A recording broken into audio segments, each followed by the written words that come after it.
Hello and welcome to Cinema to the Letter. This episode's that egregious film known as Attack of the Clones.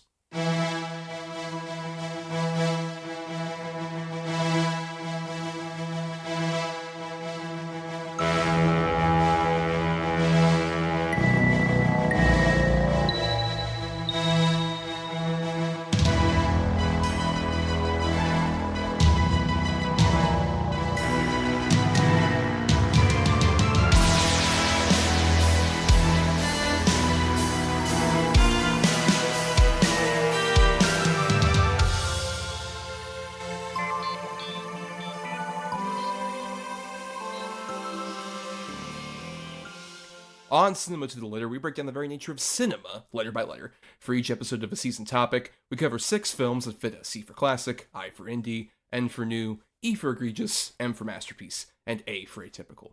Because who doesn't love an acronym, am I right? I am Count Thomas. I'm here in my cape and being very mysterious, and I'm giving myself more of an introduction than maybe certain other counts do get inside of these movies. But I'm not the only one here. I've got a couple guests here who you might be familiar with if you've heard previous episodes of the show. First off, I have a true Jedi Knight who is such a master with her sword that she's just jumping all around with her lightsaber, going crazy. She is one half of the Talk Film Society podcast, Siobhan Irving. Siobhan, welcome to the show. Hello, I am Count Siobhan. Oh, another count. As well. Okay, it's interesting. Yes. Just all full accounts. And you might have just heard over there another voice who I believe is the other half of the Talk Film Society podcast and director of the upcoming short film That You Are Here. It might be Marcelo J. Pico, or might be one of his many clones that just like farmed out on Camino. Marcelo or clone Marcelo, welcome to the show. Hello, and let me just grab the helmet of my dead father here. Hey! Happy to be here.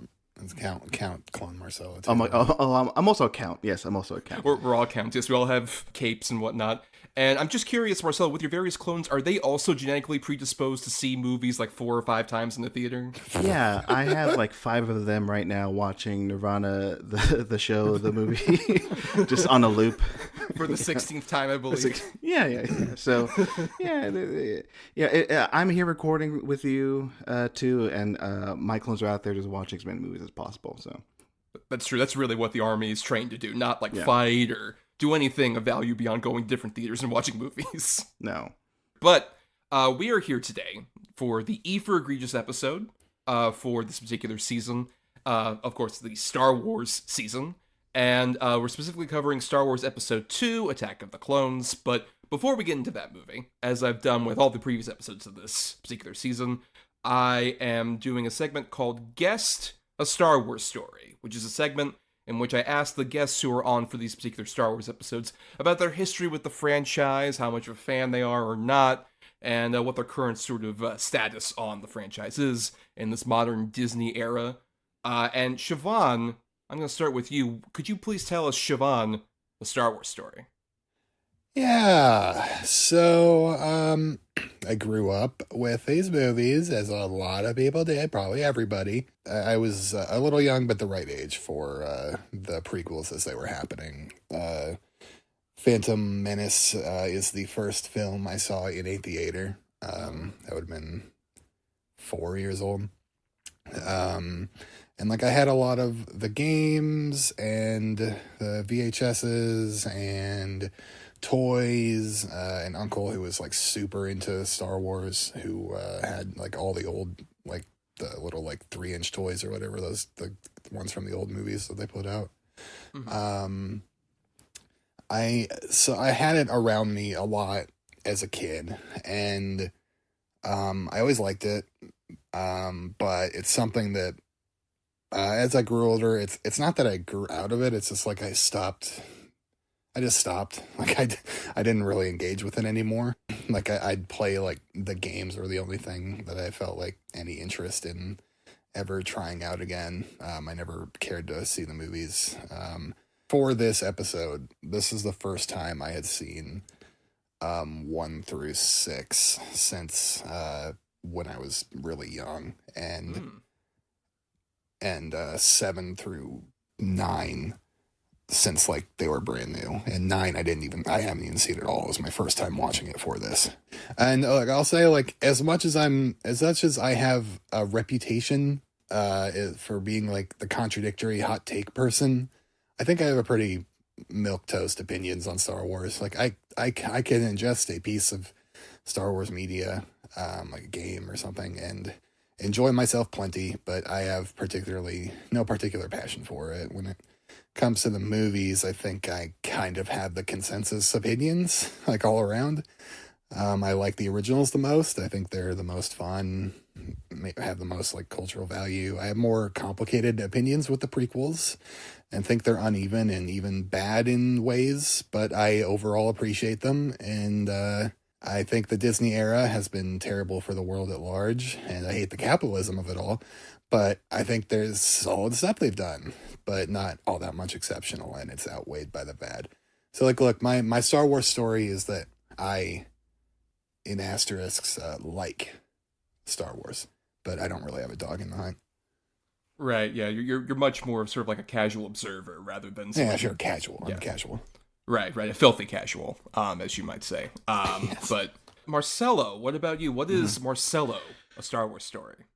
So Star Wars is a reason why I like movies and going to the movie theater, because in '97 I went out and saw the special editions, all 3 of them, by myself, and I like before then I maybe had seen them on TV, and you know, it was like kind of I knew everybody loved them, and I wasn't really too familiar with them until I was just like, yeah, I bought into the hype of like, oh, the special editions, like in theaters, and that trailer that said, you know, watch them like you never watched them before.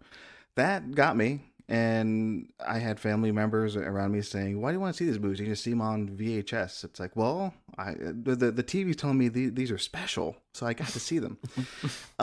So yeah, and I had been to the theater before. Like I went to go see Flipper in 1996 with a lot of friends, and that was a fun time. But no, I think it was watching Star Wars and Empire Strikes Back and Return of the Jedi in theaters in '97 that really got me on the movie theater obsession. That's where it started, I think. And then since then, yeah, it's been up and down.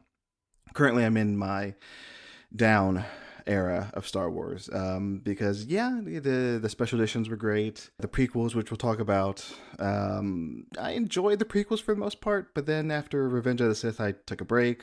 I was like, okay, that's enough of that. And then yeah, I was won over by Force Awakens, Last Jedi, and then Rise of Skywalker era, plus the TV shows. Yeah, that took me out of it. I like Andor, but pretty much everything else in the Disney era, I'm not a big fan of. So yeah, I'm kind of waiting to see if we can get that Star Wars magic back. I don't think it's going to happen anytime soon. I'm not terribly excited for The Mandalorian and Grogu, but I'll go and see it, and maybe some magic will be there. This is E, which is after N, so it's already out. Yeah, and we did see it. I've been recording these in the order in which the episodes came out, the original Star Wars episodes. So yeah, we're recording this about a month or so before The Mandalorian and Grogu. I loved it. The best movie. Yeah, I thought it was amazing. Incredible movie, 5 out of 5. My favorite movie of the year. Right. So yeah, the camera I saw was perfect. So we'll see. I mean, I'm sure it'll be enjoyable. I'm sure. Just seeing, I can't even say that anymore. I was gonna say seeing Star Wars in a theater always, you know, is worth something. It's not anymore. I have that realization. So maybe this movie, maybe next year's Ryan Gosling, whatever the hell that's called, movie might do the trick. Probably not, or whatever. Yeah. No, considering the director behind it. Why are you besmirching Sean Levy, the director of Deadpool and Wolverine? How dare you? Great and movie. I stuck up for what's that one he did where it's in the computer world. What's that one called? Fall Guy. Free Guy. Free Guy. Guy. Right, different. That's a different Ryan Gosling movie. Fall Guy. Yeah. Yes. I was I'm a defender of that one, a Free Yeah, fun Guy, movie. but not a big fan of the Deadpool movie. But no, that's it. That's my Star Wars story. We should note Free Guy, a movie that prominently features a lightsaber at a certain point. A big kind of like Disney does. like IP regurgitation, which I believe was your favorite part of the movie. It Marcelo, makes right? me regret defending it back then. I don't know if I can see it now and defend it still. But hey. Look, it was You know- 2021, COVID. We were you were happy to be in different. a theater it was again. different time. Different time. I didn't hate Taika Waititi as much as I do now. But yeah, anyway. Yeah. Well, I've been kind of breadcrumbing my own sort of Star Wars story as we've gone along. I kind of told a bit of this when we did Phantom Menace a couple episodes ago. But with Attack of the Clones, I remember kind of like after I was all in on the hype of Phantom Menace, I was really, really like centered in on Attack of the Clones. Just because like I was really excited about like, oh, Yoda's gonna like jump around and we're gonna have like a more adult Anakin. We can start to see kind of like the Darth Vader stuff. And I remember especially like a lot of the Star Wars media I consumed that wasn't the movies was during the period between Clones and Sith. And a lot of that borrows more of the aesthetics from this movie than it ever does, like Phantom Menace. Infamously, Phantom Menace came out. A lot of the spin-off material, the merchandise, didn't sell very well after the movie came out. You could get like a Phantom Menace action figure set for like $2, basically, by the end of like the existence of those toys. They just overproduced and undersold. That must be why I've had so many of them. Yep, the same, 100% the same thing. So yeah, Attack of the Clones. I remember like a lot of the merchandise that came out after that, particularly like Star Wars Battlefront. That was my big Star Wars game. It was like the 2 Battlefront games. I played those a lot with my sister, and those were like so like massive for all of us. And there was a lot of other media like the Genndy Tartakovsky spin-off series, or maybe another Clone Wars show that somebody might be talking about later on in this particular episode. A lot of it borrows from the aesthetics of like Clone Wars, to the degree that you kind of wonder like maybe it would make more sense to start with the story of Attack of the Clones and like go from there. We'll get into it as we discuss this particular movie. And I'll note before we get too deep into it, some of you might be upset that Attack of the Clones is the E for egregious. There's a lot of prequel Defender fans right now. And I want to say the main reason I had Attack of the Clones here was because I wanted to cover 2 from every era. Because we're covering on this season A New Hope and Empire, Phantom Menace and Attack of the Clones, and then The Last Jedi and Mandalorian Grogu. So like the 3 different sort of eras of Star Wars I wanted to have represented over the course of the 6-episode season. And also I had very negative opinions on Attack of the Clones, at least from the last time I watched these movies. But we'll get into how my thoughts may have evolved a little bit from there as we go ahead and dive in. Let's dive into Star Wars Episode 2, Attack of the Clones. On November 12th, who the man? Yoda Man.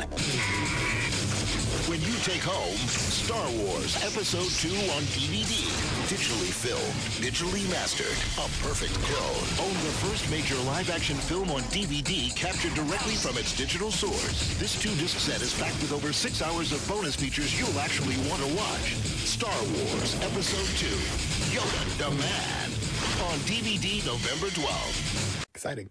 So Star Wars Episode 2, Attack of the Clones, came out May 16th, 2002, from director George Lucas and co-writer, who should mention along with Jonathan Hales, who I wasn't even aware was a writer on this movie until I was doing research for this, and apparently most of his background is writing stuff for the Young Indiana Jones Chronicles, which was a series that George had done in like the early 90s that was all about like little indie, and also where he sort of started doing a lot of the digital effects stuff that would really become crucial to these prequel movies. Marcelo, do you remember seeing this particular movie in theaters and like, kind of like where your hype was at for it?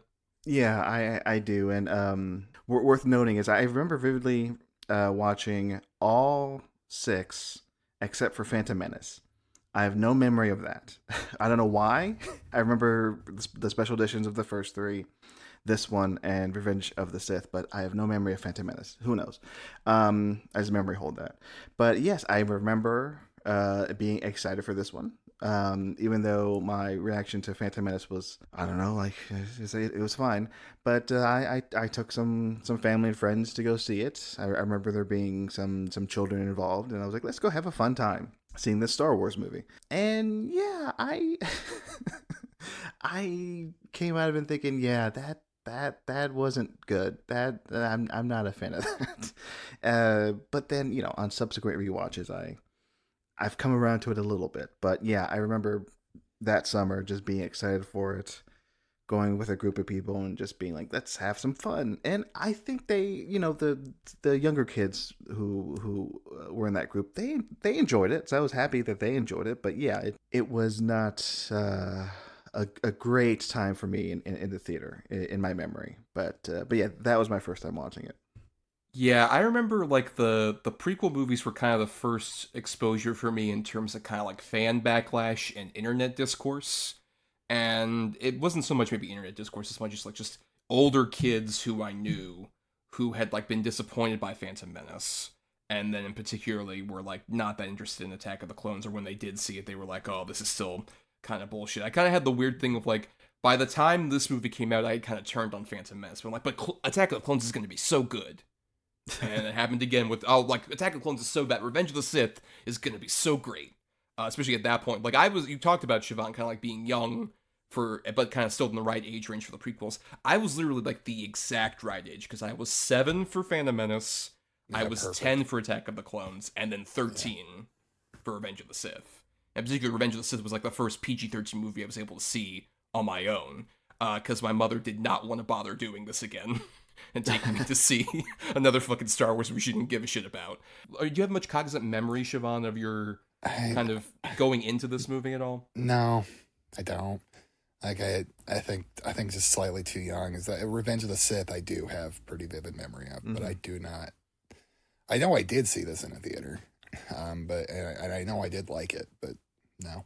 Right. Yeah, I do remember like one particular thing was this was the first time I was really aware of especially like the film versus digital debate, which we should mention is very crucial to this movie. Because Phantom Menace had been shot on film, even though it had a bunch of CG elements in there. It was still like shot on film, despite George's regrets about it. He really wanted to shoot that movie digitally, but just the technology with like Sony, who was literally building the camera, they couldn't like get it done fast enough in 1999 to be able to have that. To the degree that like for this movie, he shot it on I believe it's called the HDW F900, which was with Sony and Panavision, like, which is the first digital camera that could even do like 24 frames per second. Now, I don't know all the technicals, so keep in mind that some of this might be wrong here, but basically like this technology was like so fresh that he got like the cameras like produced and able to be like used for this movie like within months of principal photography. So it's truly an innovation. Like, whatever you want to say, like, this is at least the biggest movie at the time to use this. There have been a couple smaller movies that were shot with this kind of camera, but this was like the biggest high profile thing to be shot digitally. And Marcelo, you're a big proponent of film in general, but how do you feel about sort of the innovations that George Lucas had in terms of creating sort of digital photography in a big scale with this movie? I mean, I love both film and digital. I mean, my favorite, as of now, filmmaker is Soderbergh, and he's all about digital. I don't want to get into what he's into now. A lot of digital stuff he's into, yeah. Very digital stuff, indeed, yeah. We can move on from that. I pulled out my DVD, played it in my old DVD player, and then watched the movie again with a commentary, with a George Lucas and a crew commentary. And I watched a movie we'll talk about later, a documentary about the first 3 Star Wars films.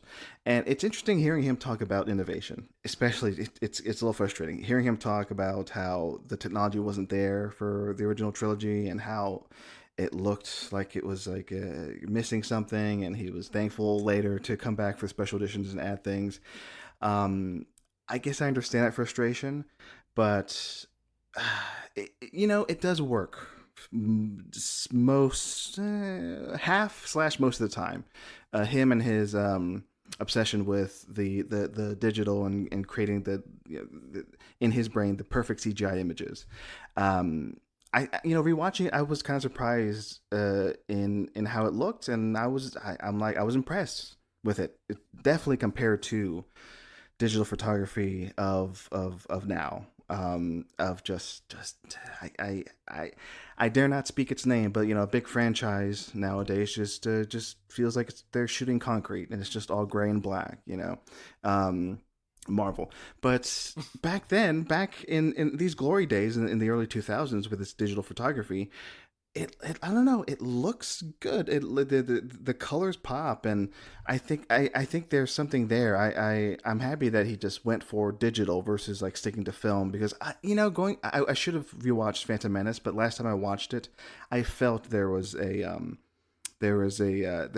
push wasn't there tech wise, and I feel like he finally broke through with this one and with Revenge of the Sith, just with in how he wants these movies to look. So I'm impressed with what he managed to do with this one in particular. I'm not happy with the special editions, but that's another conversation. But yeah, I'm happy that he's just obsessed with this stuff. Like, I am watching this right now in the background, and I will say, like, it looks pristine and, like, honestly, like, really beautiful to me. Like, they're on Coruscant here at the beginning of the film, and they're in that club scene, and like the lights, the colors, it works really well, and the way, just everything looks perfect. Really, this is great digital photography. And I remember when I was watching Phantom Menace for this, I didn't know the film thing, but there was definitely something off about I just felt something off about watching it.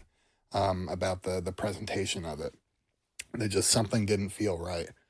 And I think I could probably nail it down to that. I mean, it's also like 3 years earlier technology, it didn't quite look as good. CG and stuff didn't blend as well. But I could probably pin it down to the film thing. Like, I think this digital photography makes Attack of the Clones look significantly better than Phantom Menace. That's interesting because I think I said this on our Phantom Menace episode, and I still kind of agree with it here, especially watching Attack of the Clones a couple times in the last couple of days. I think Phantom Menace looks a bit better. I think that's like kind of shines over some of like the imperfections in the CG by having it shot on film. I think it makes it feel a bit more textured versus I think a lot of Attack of the Clones, especially just any scene where people are in front of like windows, I think just looks like very like poorly composited to me. And I can see a lot more of like the weird kind of issues, especially there's a whole thing with Attack of the Clones where, once again, I might get some of this wrong, but from my understanding, like, because this is so early in kind of digital photography, like, you can never have like a fully like 4K restoration of this movie. Yeah. Because of like the original sort of like version of this, it will always look like 1080p, right? Because it's like just the cameras were too primitive at the time to shoot in a way that you could like remaster it fully for like a later release like now, right? Marcelo, is that accurate? Yeah, that is accurate, and it's part of the reason why I watched this on DVD, not Blu-ray or Disney, 4K. It's because I wanted to kind of get it in its not rawest form, but just to me, this one in particular, I don't care if it's in HD or if it's in 4K, because I think George Lucas talks about it in the commentary in the second half. He brings it up a few times. When it's just digital, for lack of a better word, noise, where like there's lightsabers and like explosions and shiny things happening, he says that's his expressionistic side coming out. It's like his experimental side coming out. And I think that stuff looks beautiful. I think that stuff looks like pops in ways that modern movies don't pop. So, and I agree with you, Thomas. Like the early scenes, like when they're just talking for like 10 minutes about the fucking Senate. The outside shots, the window shots, they look kind of bad. But it's when they just go for it, when it's just like explosions, lightsabers, blah blah blah blah blah. I think that's where it pops. So, and I'm okay. Again, I'm okay with seeing that like on DVD, 720p. Right. And you also and you saw it in full screen, I believe, right? And you got like a boxy television to watch it on specifically. Well, funny you should mention that. I forgot to mention this earlier in my Star Wars story, but I'm working in a job where I get to do events. And one of the events I'm planning for actually this coming week is I'm going to show Star Wars, the original Star Wars, on VHS. And I found a tape pre-special edition from 1995, and I'm selling it as like, look, you will get to see Star Wars like maybe you haven't seen it before, pre-special edition, no added CGI effects on VHS. We'll see how many people show up, but I enjoy that aesthetic now. I'm an old man. It's all nostalgia now, which I think plays into these prequels for sure. But yeah, no, to me, again, going back to a movie like this, no, HD, 4K, who cares? I think with this movie, I do appreciate it, especially in context of like recently. I know Marcelo has done this as well. I went and saw Speed Racer in IMAX. Oh, yeah. They released it in IMAX recently. And I think, like, I respect a lot of the stuff for Attack of the Clones because George, in his, whatever style you might want to complain about with these movies, and I think we might over the course of this particular episode, he at least opened the door for people like the Wachowskis to really take the tools he created and just, like, really flourish with it. Like, even, I have my issues with, like, those initial 2 Matrix sequels, but I think those movies even have a better sort of grasp on what they can do with the technology, and they're only about a year after this, and I feel like the aesthetic of those feels a bit more consistent, and this one particularly does. The big thing with this movie is that we really have Anakin go center stage in terms of he previously, Jake Lloyd, was a supporting character, doesn't even show up in Phantom Menace until about like halfway through, and he's obviously a little kid. And so one of the many things that George decided to kind of like, change after the response to Phantom Menace was aging up Anakin quite a bit, though still having Natalie Portman talk about how she knew him as a young boy, which totally makes one of the great things for this beautiful romance in this movie. So we have Hayden Christensen playing an older version of Anakin. How do we feel about Hayden? Because Hayden was, at the time of this movie coming out, a big sort of vocal complaint about even this and even Revenge of the Sith. A lot of people did not like his performance, but a lot of people, especially who were nostalgic for these movies, have grown to like really defend and shout out Hayden, and Hayden has gotten a bit more of his flowers in recent years. How do we feel about him here? Siobhan, how do you feel about Hayden's performance? I think he's quite good in the films. He really goes for like kind of a really hard on sleeve emotional performance, and it can come off, I understand it can come off kind of odd and wooden at times, but like honestly I think that's due to writing more than it is to him. They just give him and Padme some like really awkward lines to read, and like I don't know what they were supposed to do with those lines. Frankly, but I think in general he does quite a good job, especially in Sith. There's some fantastic stuff he does. I'll say it's interesting hearing George Lucas on the commentary talk about this romance, which let's save that for later. But Hayden Christensen, like I'm with Siobhan. Like it's something that Carrie Fisher said in one of the documentaries I saw really stuck out when thinking about this movie. I think in the first movie, I forget what line she's talking about, but she basically says like, what kind of line is that? Like, that line's not supposed to be said. It's just supposed to be written and read. It's such an awkward line. And I feel that is the case for a lot of Hayden Christensen's lines in this. I don't think he's a terrible performer. I think he tries to do the best with what's given to him. And what's given to him is, I don't know, it's maybe a different performer could have done it in a different way that would have read better. But I don't know. I don't blame him entirely. No, I don't think he's the problem with the movie at all. And I actually think he is a bit better with everything in Revenge of the Sith. So in this one, yeah, but man, it's still laughable. Just some of these lines. I watched this in a theater in a marathon leading up to Force Awakens, and I had not seen Attack of the Clones in a theater since the release in 2002, and then seeing it in 2015. Right. First time seeing it in a theater, and people, I mean, I think at that point it was like, I forget how early in the morning it was. People were laughing at these lines, and I kind of felt bad. I kind of laughed too, but no, I don't know. It's such an awkward position for him to be in as a performer, and I feel bad for him. And luckily, yeah, I think you said it, Thomas. Like now he's gotten the respect he deserves, and I'm glad he shows up in like these other Star Wars series, and yeah, and I don't know, it's still laughable at times, but I don't feel bad. I mean, I feel bad for him, but I think it's more the writing than him.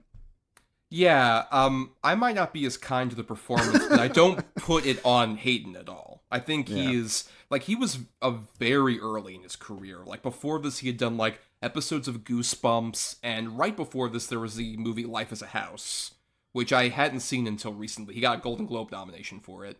If you're unaware out there, it's a movie where he plays the this might shock you, the emo, angry teenage son of I know. Go with me here. But he plays this the emo son of Kevin Kline, who's this like asshole kind of architect who gets a terminal cancer diagnosis. So he has his son under false pretenses, not knowing that he's telling him he's gonna die. Says like, hey, I want you to help me build a house. And it's a lot of, him doing some of the familiar things in his Anakin performance, but at the same time, it feels like, much more appropriate for like, oh, he's like a California teen who is like full of angst about like his mom, Kristen Scott Thomas, and also his love interest, Jenna Malone, who at one point he gets into a shower with her and prematurely ejaculates on her. All right, hold on. What was this movie called? It's called Life as a House. It's not a good movie, I would say, but at the very least, I feel like Hayden's doing as much as he can to like kind of like really make a good impression as this very like whiny teenage boy that feels appropriate. And I think a lot of that stuff is a good instinct for Darth Vader in theory. I just think, it's really a problem of like the characterization of Anakin in this particular movie. He has a lot of this sort of like clear arrogance and clear like shittiness that I think would be appropriate for like a Darth Vader guy like growing up, but it's the problem of like you don't see any of like, say, the charm or the thing you can kind of hang on him, so like when he ends up going down the dark path it feels more tragic, or especially when he romances Padme it feels like authentic. And it's also just because he's like so green, it's not helped that like Ewan McGregor and Natalie Portman are much more experienced actors, and I think deliver at the very least better performances. All of them have the trouble of like, hey, you need to be on a fucking blue screen set when this was like fairly new. I'm just like, there's not much backgrounds, there's a couple bits of like set design, and you gotta talk to fucking creatures that are all around or whatever. At least Portman and Ewan McGregor had both done Phantom Menace, so they had a bit of like, okay, I'm a bit more aware of this whole thing, as opposed to Christensen. I don't think has. You can tell he's like kind of lost a bit in this movie. Mm-hmm. Yeah, that is something I forgot to mention. I forgot to say, I had it written down. It's like, it's in comparison being right next to Natalie Portman and Ewan McGregor. Like they are just, you're exactly right. They're better at delivering this stuff because they've already done it and are more experienced actors. And that is another thing that just makes him stick out a little. But again, I just don't think he's bad or anything. Mm-hmm. Yeah. It's definitely a lot more on sort of the limitations around him. So in terms of this particular movie, we also are kind of dealing with like the progression of things since Phantom Menace. How do we feel this kind of like advances the story of the prequels? Do we feel like we get a lot more like engaging stuff with like, the introduction of the clones and the introduction of Count Dooku, some of these other things? Do we feel there's a lot of like intrigue in this? Huge. I was watching Phantom Menace and I was fucking bored, dude. Like an hour and I probably 40 minutes from the end, I fell asleep and I didn't go back and finish it. I did not care about what was happening. The progression, none of it was interesting to me. This stuff was interesting to me. I think the setting and all the way, like they set up the younglings, they set up the clones, they set up so much that will pay off in the third films and the old movies that I think are really fun and a lot just more interesting to me personally. Am I alone there, Marcelo? No, I mean, I did forget how big of a part Jar Jar plays into this as a senator, right? As like a mouthpiece, basically, while Natalie's off having her torrid love affair with Hayden. Jar Jar is there just being like, I guess I'll fill in. Hopefully nothing bad will happen. Like I have to give powers to somebody, maybe. And it's hilarious to me that Lucas on the commentary, and I'm going to keep going back to this commentary because I think it's like gold. He very plainly says, well, Jar Jar now has this power, and he can, he unwillingly, destroys the the Republic. Like what? And he just says it like nonchalantly. It's like, well, that's just his purpose in this movie. I find that interesting, as ridiculous as it is, as to put that on Jar Jar Binks. Yeah, I do love that he said as much as like the working title, like joke title he had for this was Jar Jar's Grand Adventure. Which, I mean, Lucas is very funny. Like, the underrated thing about him is like he's willing to make fun of himself. Yeah. Mm-hmm. Yeah, there's stuff like that that's like he was willing to listen to criticism and pull some stuff back, like Jar Jar. Like, yeah, they put it like, you're right, he's in the Senate and whatever, and has a crucial role, but he's a small, very small side thing. He listened to criticism, pulled some stuff back, but he's still fully doing the bullshit he wants to do. Right. Just The politics, I think, is interesting. It's interesting in this movie. I wish I had rewatched Phantom Menace and Revenge of the Sith, but I don't know. I mean, maybe it's because of the times we live in. It's a boring thing Where to everything's say. great. with set, you know, of course it's not a 1-to-1. I mean, I wish there was a Count Dooku. I found it compelling. I can't remember how I felt about this political stuff with Phantom Menace. I'm sure I was also bored, like Siobhan was, but I definitely was more into everything by the time Revenge of the Sith came out. And I'll say now, like, that is my favorite of the prequel trilogy, is Revenge of the Sith. But for this, yeah, I mean, you could follow this movie along and not really follow the politics, and because like, we see more of the Anakin Padme story, and we see whatever Ewan McGregor's character is up to, which is like that to me that is a fascinating subplot, because that is like, it has more intrigue. It's kind of a noir. Like I kind of like that mystery. Politics wise, though, it's still interesting enough, but I like that it's not the main focus of the story. They do a good job of maybe pacing out like the more action or intrigue scenes with the political talking scenes, so that you aren't bogged down by just one thing for too long. Yeah, I think they do a better job of that mix. I think the only time I was bored with the politics stuff is in that first like act, like after the assassination attempt, and they sit down for like that prolonged scene, and they're just talking. I'm like, okay, I get it. I saw the crawl. I know what's going on. Let's just move forward. So, but that was the only moment where I was like, come on, let's go, guys. Yeah, I think there's a fair amount of just like people sitting around talking, not as like much as there is in Phantom Menace, where I think that Senate scene is still going on. It's like on a runtime for me, but I think at the same time, the Attack of the Clones, I think, has the weird thing of, I agree that there's a lot of interesting stuff that they introduce in this movie, and like I kind of mentioned earlier, that like other expanded universe stuff really like flourish and progress forward. But I think it just has the trouble of like it almost feels like it starts and stops for me a lot. Like even like the opening bit with Zam Wessel, the assassin, I think there's like really like fun little bits of the set pieces, and then it kind of like stalls out a bit for me. It just has this trouble of like, I like a lot of the stuff on paper that George is doing, but I just think maybe it's the limitations of like the digital filming at the time, or maybe it's just interesting different like kind of politics angles that you're talking about and stuff that he wants to introduce into these movies. But it feels like he's kind of constantly on a like start and stop kind of thing, where it's just it doesn't quite have like the most consistent pace to me. I think especially the first half of this movie, I think, feels like intermittently kind of fun and interminable. I think there's just a lot of stuff. I think especially when we get to the love story stuff, I think that's where it crucially just like grinds to a halt. Yep, I agree. Really? Yeah, I mean, we should just talk about it now, right? But let's get into it. Yeah, we've been dancing around. We might as well. Yeah. And Siobhan, you can go next, because I think we disagree here. I just don't like it.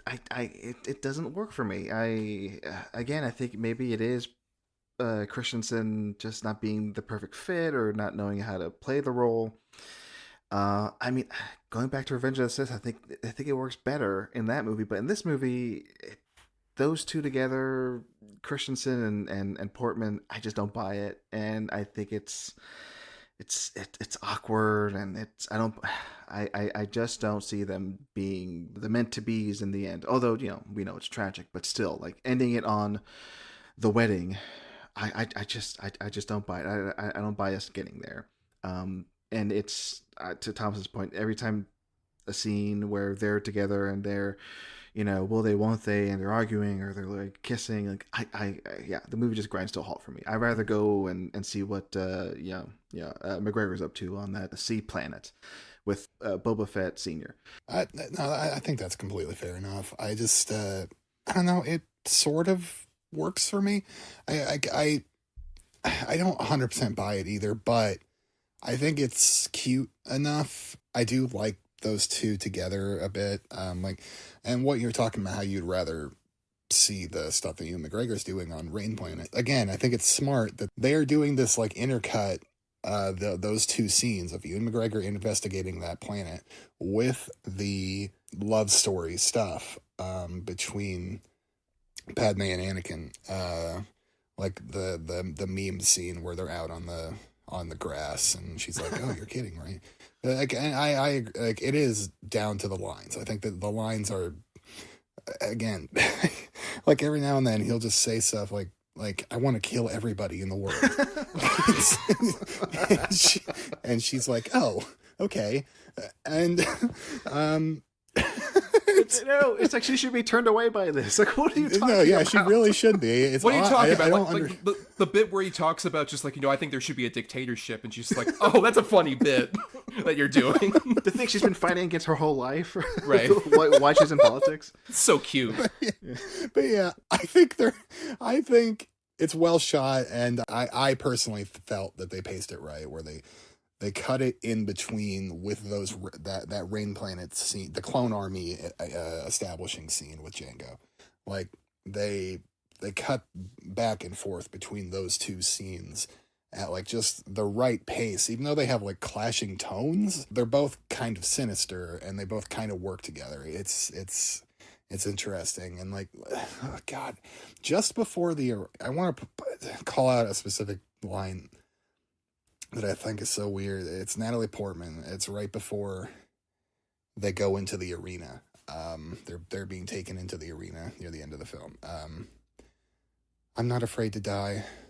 I've been dying a little bit each day since you came back into my life. I love you. Like, what does that mean at all? You've been slowly killing me. I love you so much.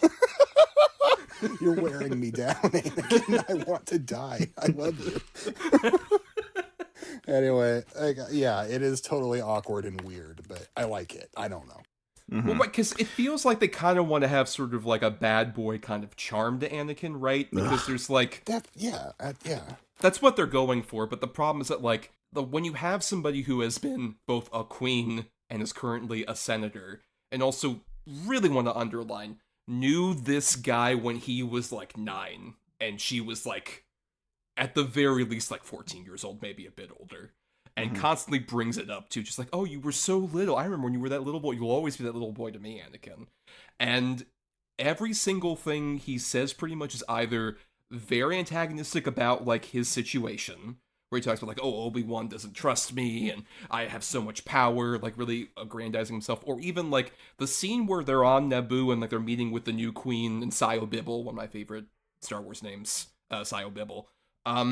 And he keeps talking about like, "Oh no, I know the better way to have security on your home planet that you know, that you ruled over as queen. I have better ideas." And she literally was just like, "Hey man, what are you talking about? I was raised here. I know this planet better than you. I don't know why you're trying to like interfere with me here." And it's like, "Oh, I'm sorry, princess. Don't worry about it." It's like, it just feels so like antagonistic in a way that doesn't feel like it's like the bad boy charm, right? Because I feel like there's a version of this where Anakin is charming and has kind of like, he's almost like negging her and, killing her every single second. And she still falls in love with him. There's a version of that I think could work. And I don't think like Hayden does a great job with it, but at the same time, I want to bring this up. Here's a list of people that were either considered or auditioned for the role of Anakin Skywalker. For Hayden, for Anakin. I'm looking at that list right now, yes. And I want you to go through this. Yeah. Harrison Ford. Just 40-year-old Harrison Ford, just like, Padme, I love you so much. But the other people that were considered were Jonathan Brandis, Chris Klein, Devon Sawa, Charlie Hunnam, Topher Grace. Thomas, save that name for later. Okay, save it for I'll save that name for last. Yes, Rob McElhenney of It's Always Sunny fame. Wow. Eric Christian Olsen, Joshua Jackson, Eric Von Detten, James Vanderbeek, Ryan Philippe, Colin Hanks, Paul Walker, and the name I'm saving for last, Nick Swardson. Now, look, imagine Nick Swartzen in this role. That bad boy charm would have just been flown off the screen. Yeah, flown 100%. off the screen. Yeah. That's the movie. And also, apparently, DiCaprio auditioned, or not auditioned, just talked to Lucas, and then DiCaprio was like, nah, I'm not ready for this. All of those names have like a very similar middle ground thing, like that I don't think works very well. Like all of them are not like, I don't think Chris Klein is that different from Hayden Christensen or most of those names you said. That's so weird. No, yeah, it is very weird. I agree. I don't think any of those actors would have maybe pulled it off. I remember one name that I had heard for a while he had auditioned, and I haven't seen a lot of like confirmation later. It might have been just an IMDb thing or whatever, but the name I kind of thought of, especially who would have been appropriate around this time, Ryan Gosling. I think young Gosling around this era, I think would have been a lot more appropriate. That kind of like somebody like him, I think. I'd say maybe Hunnam is the closest. Yeah, Hunnam I would agree is closest to that. But yeah, if you had him sort of play it like in his Drive kind of way, right? Where he's like kind of aloof, kind of mysterious, distant, not showing off all his emotions until he like really ramps up with it. But at the same time, I think like Hayden probably like the best scene for him, I think, is the scene that it's not one of the romance scenes. It's the bit where he finds Shmi and the Tusken Raider kind of fight that happens. I think that's because it crystallizes like a lot of his like pent up emotion and his sadness over like her dying in his arms. And then the bit where he just like slices a Tusken Raider immediately and like it transitions with the wipe and you see his fucking face is like in cold killer mode. That's like the exact perfect zenith, and I wish the movie was able to capitalize on that more. Mm-hmm. I think that's why Revenge of the Sith works better. Is like he gets that anger out more. He's good at that part. I also want to say, I think of the various red flags that Anakin has, I think there's one that I really spotlighted with this particular watch that really fascinated me, and I think is like maybe the key thing where I'm like, Padme, you should have run the moment he did this. There's the bit when they're on Naboo, when they're eating fruit, and Anakin force pushes the fruit toward him, and he cuts it with a knife and a fork. I think that's serial killer behavior to me. Yeah. I think that's like incredibly strange. I don't know on any universe how anyone could think to do that with a pear. Not the moment where he confesses he killed all those raiders. Clan of. Well, I mean that's later. That's later on. I think this is the first real big red flag. Yeah. Yes, not that's him insulting her about her not knowing her home that well. It's this particular bit where he cuts a pear with a fucking fork and knife like a psychopath. And Lucas goes, "Yeah, that is Darth Vader. That is her first sign." That's how I cut a pear every day, every morning for breakfast.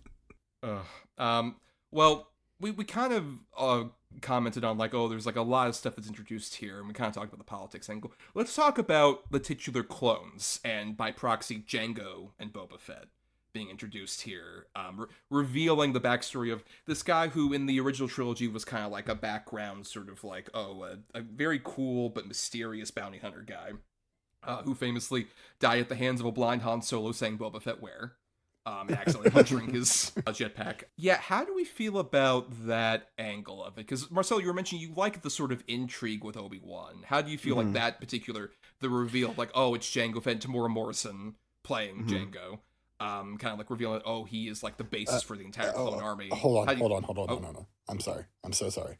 Yes. I just got to the pear scene that you're talking about. Yeah. So you're watching it. Padme was about to do it first. And he used the Force to take the pear away from her and do it himself. Oh, okay, they're both freaks. Then that's understandable. They're both weird. That makes right. They're both like god awful psychopaths. That makes sense.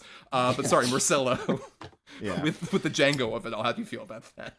I think initially I thought it was. Over time, I've gotten over the whole. It's Jango Fett is the father of Boba Fett, and then it's all connected and nostalgia. Or as George Lucas would say, it rhymes. I'm okay with that, and I don't know. I think it's cool. There's no other way to put it. I think it's cool. I like that planet, like that rain, water, ocean planet that they're on. I like the reveal that, oh, we have a clone army. I like Morrison in the role as Jango Fett. I don't know, I think it works, and I think the mythology, like the now, I guess at this point he retconned what these stormtroopers are. They're clones, and I like that new angle, and I like the reveal that this was all part of the plan. And again, seeing this in 2026 eyes, the building of an army that is used in war, that it turns out to be actually sinister and then turned on the people themselves. Yeah, I think that works. I think that angle works. And according to George Lucas, like, yeah, that's just history. He just went back and just saw, this. I'm just, taking what I've learned from history and like, writing it into these Star Wars movies. And I don't know. I like every aspect of this, which is kind of crazy for me to say about this movie in particular. I think this subplot works, and I don't see a problem with it. The intrigue with Obi-Wan trying to find this place, and the people at that Jedi library saying, "Oh no, it's not. If it's not there, it doesn't exist because we know better." Then him investigating it, him getting caught later, and his confrontation with Christopher Lee. Like, I think all of that works. So yeah, I'm a fan of this. And hey, the best action scene in the film has Jango Fett chasing Obi-Wan with those sonic boom bombs, and that's terrific. That's I think the action scene of the film. Especially the fact that there's like the silence and then the explosion, I think is really cool during that whole, like the use of those sonic bombs, I think are cool. Yeah, I think my trouble with the Jango Fett stuff isn't necessarily just like, oh, we're kind of, retconning, farming it out, as it were, like really owing on like the Boba Fett nostalgia necessarily. I think it's more just like there's a lot of stuff around that reveal that frustrates me. Like even Obi-Wan investigating, it feels much more like he's less investigating, more just like stumbling into like, oh yeah, right, so the Sifo Dyas, the previous Jedi Knight, who like commissioned all this, he's like set this up and you're like here to pick it up, right? And Obi-Wan's like, yeah, that's what I'm doing. It's just frustrating, especially because I think this happens also in Phantom Menace, but I think it's even more confounding here where like Obi-Wan doesn't have like a person to bounce off of. I think him and Hayden have decent chemistry, like during the whole chase that's going on, and he's just like, "Oh, I hate it when he does that," and all that other stuff. And like in Phantom Menace, it's him like on that one fucking ship for like a solid third of the movie, and then here it's him like doing this quote unquote investigation, but it's really him bumping into like exposition and not having many people to like go back and forth with. Like even like Django, he doesn't really get that much of a chance to do that with, and they have. I also am very disappointed in that Django and him fight on Kamino. I should mention the Rain Planet is called Kamino. Like that whole fight, I think, is like so choppily put together. The fight with Django and Obi-Wan. Yeah, for me, wow. I'm not a big fan of that fight. You would disagree? Oh, absolutely. John? I think that fight's awesome. I would also disagree. Yeah, I think it works really well. I love the staging of it. The look of it is it's just, I think it looks so beautiful. And yeah, it goes a little short, but like, man, as cool as fucking Boba and Jango are, I still think they are the coolest looking characters in Star Wars, period. They have a history of underwhelming showings in battle. And like you said, Boba Fett gets killed by total chance in a super goofy fashion. And then like, yeah, this fight, he nearly gets killed and then like barely makes it away, and it's like only like a 2 or 3 minute fight really. But I think the cool thing about that fight is it has hand to hand, like they're just punching each other, which is like kind of rare for Star Wars. And I that just struck me. Yeah, I don't know, I like that rain scene quite a lot, that rain fight. Yeah, I forget who said it on the commentary, but they were like, "Oh yeah, this is like one of the first instances that we see a Jedi fighting without a lightsaber, like just hand-to-hand combat." And I think that's part of the reason why I like it. And it's interesting. It's not just a regular lightsaber fight. It's just these two going at each other, and I was genuinely invested in what was going on, and then that leads to the chase in space, which is amazing. But no, I'm a fan of this. Yeah, I just think that I like a lot of it on paper in theory, and I just think in execution it feels like very stumbling and awkward, but not in like a fun, like scrappy way.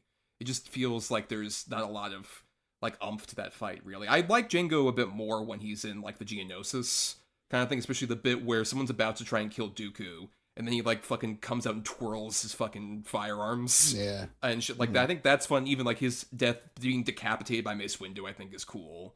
That's what I was talking about, where underwhelming, where his death, I think, is also pretty stupid. Like, he already had a runner with Ewan McGregor going throughout the movie, so why is it him versus Mace and not him versus Obi-Wan?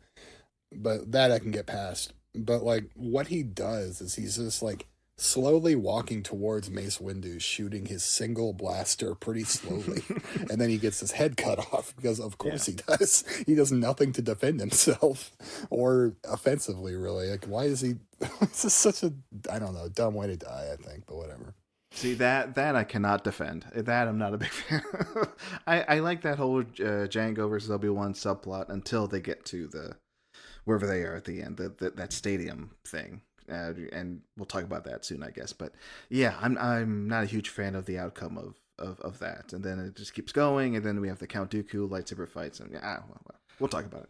Also, I think a big thing for me as well, like, this was definitely the first time... Well, that's not true. I had seen Christopher Lee in Fellowship of the Ring right before this. Mm-hmm. But this was sort of like the role I more specifically identified, where it's like, oh god, the timbre of that voice and his presence is so interesting. And then rewatching it, I just realized, like, oh man, he's like a really tired old man the entire time he's on screen. And it's so weird too with Count Dooku, where like they kind of offhandedly mention him like about an hour before he shows up, and then when he does show up, they don't really give him like a proper introduction. It's just like him in that big meeting where he meets with fucking Paco the Lesser and Newt Gunray, our favorite awful piece of shit stereotype from Phantom Menace, those aliens with the bad accents.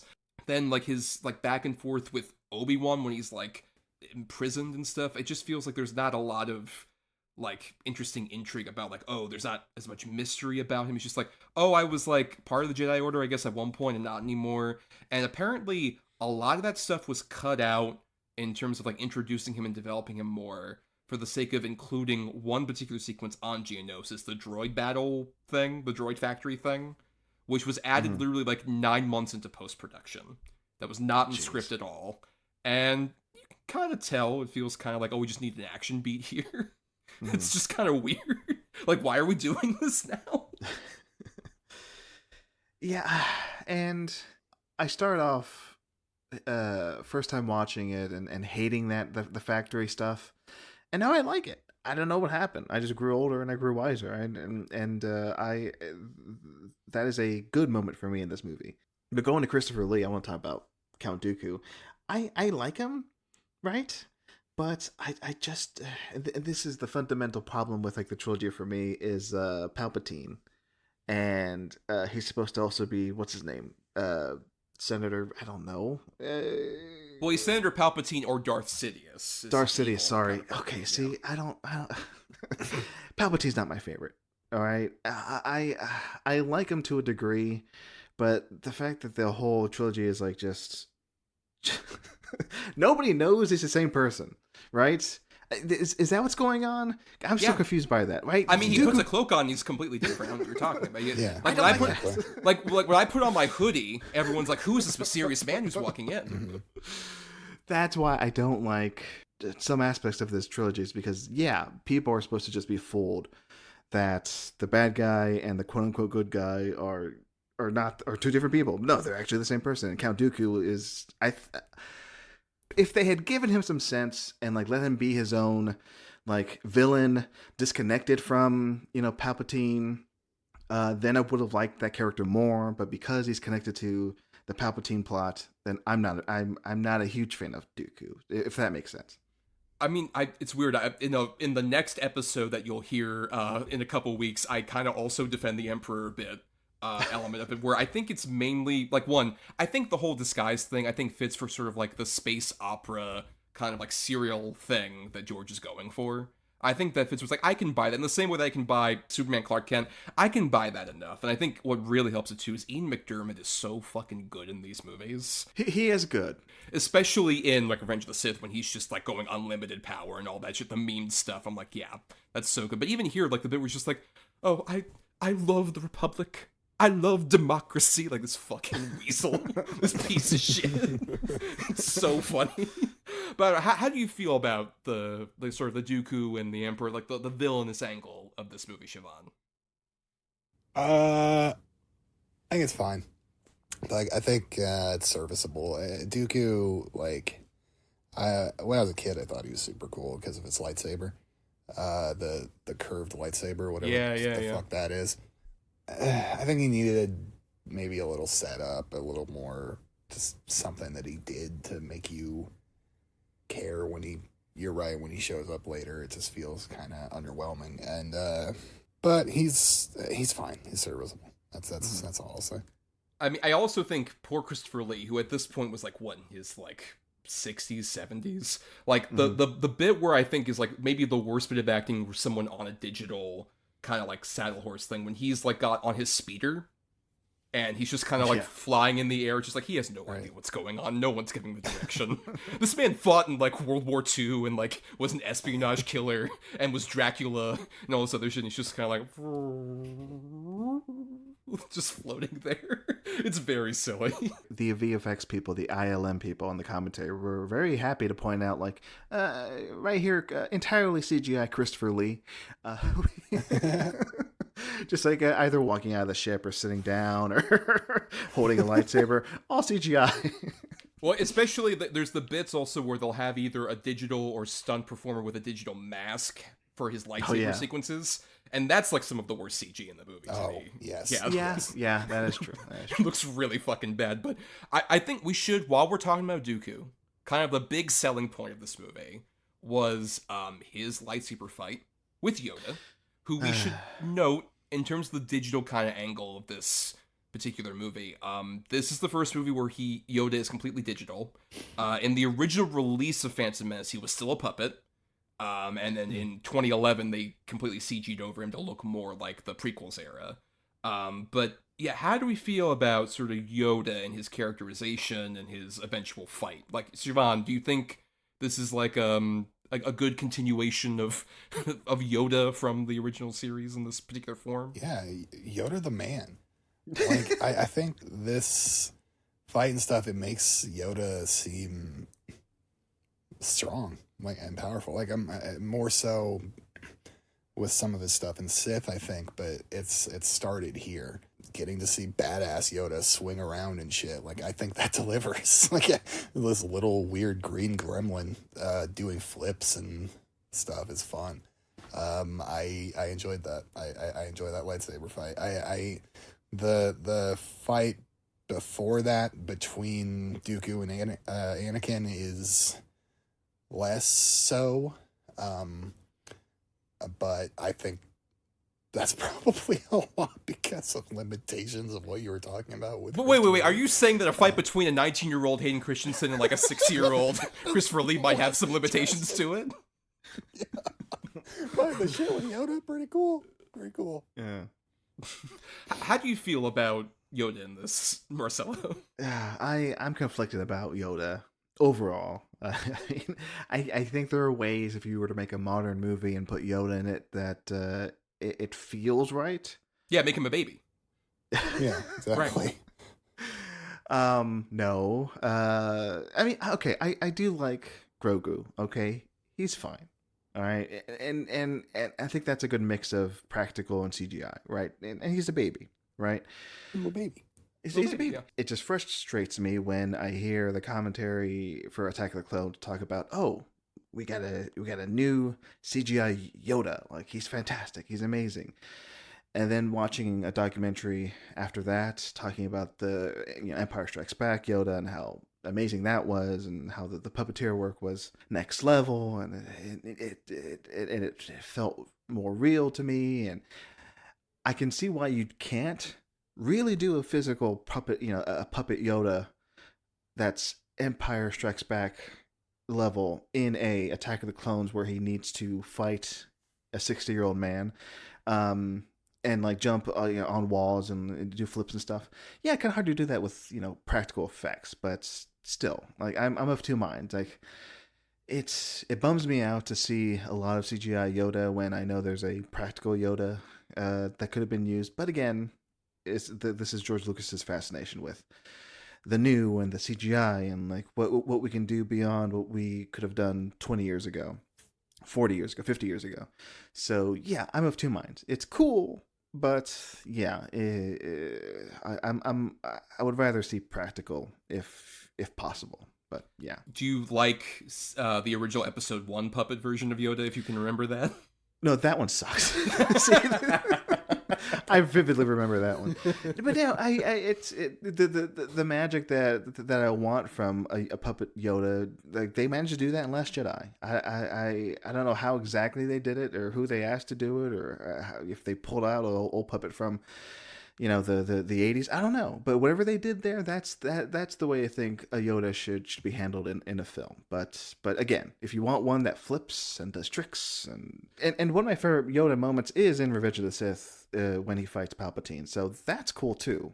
And you can't do that with a puppet. So again, conflicted. Yeah, I think with the digital element of it, I think it's like frustratingly, it sometimes works and sometimes really doesn't. I think weirdly, whenever they shoot him like he is a puppet, like when there's sort of downward shots on Yoda and you're kind of like from where Obi-Wan's perspective would be, I think he looks the best. But then when they try and do like eye level kind of close-ups, I still think it looks kind of like clunky and kind of awkward. It just doesn't feel as much like more of a living, breathing creature. As opposed to, I think the best stuff with Yoda isn't even like, I like him jumping around. I've kind of gone from like, I love that as a kid, I loathed that when I was like, a teenager and I was told to hate it by Gen Xers who hated the Star Wars prequels.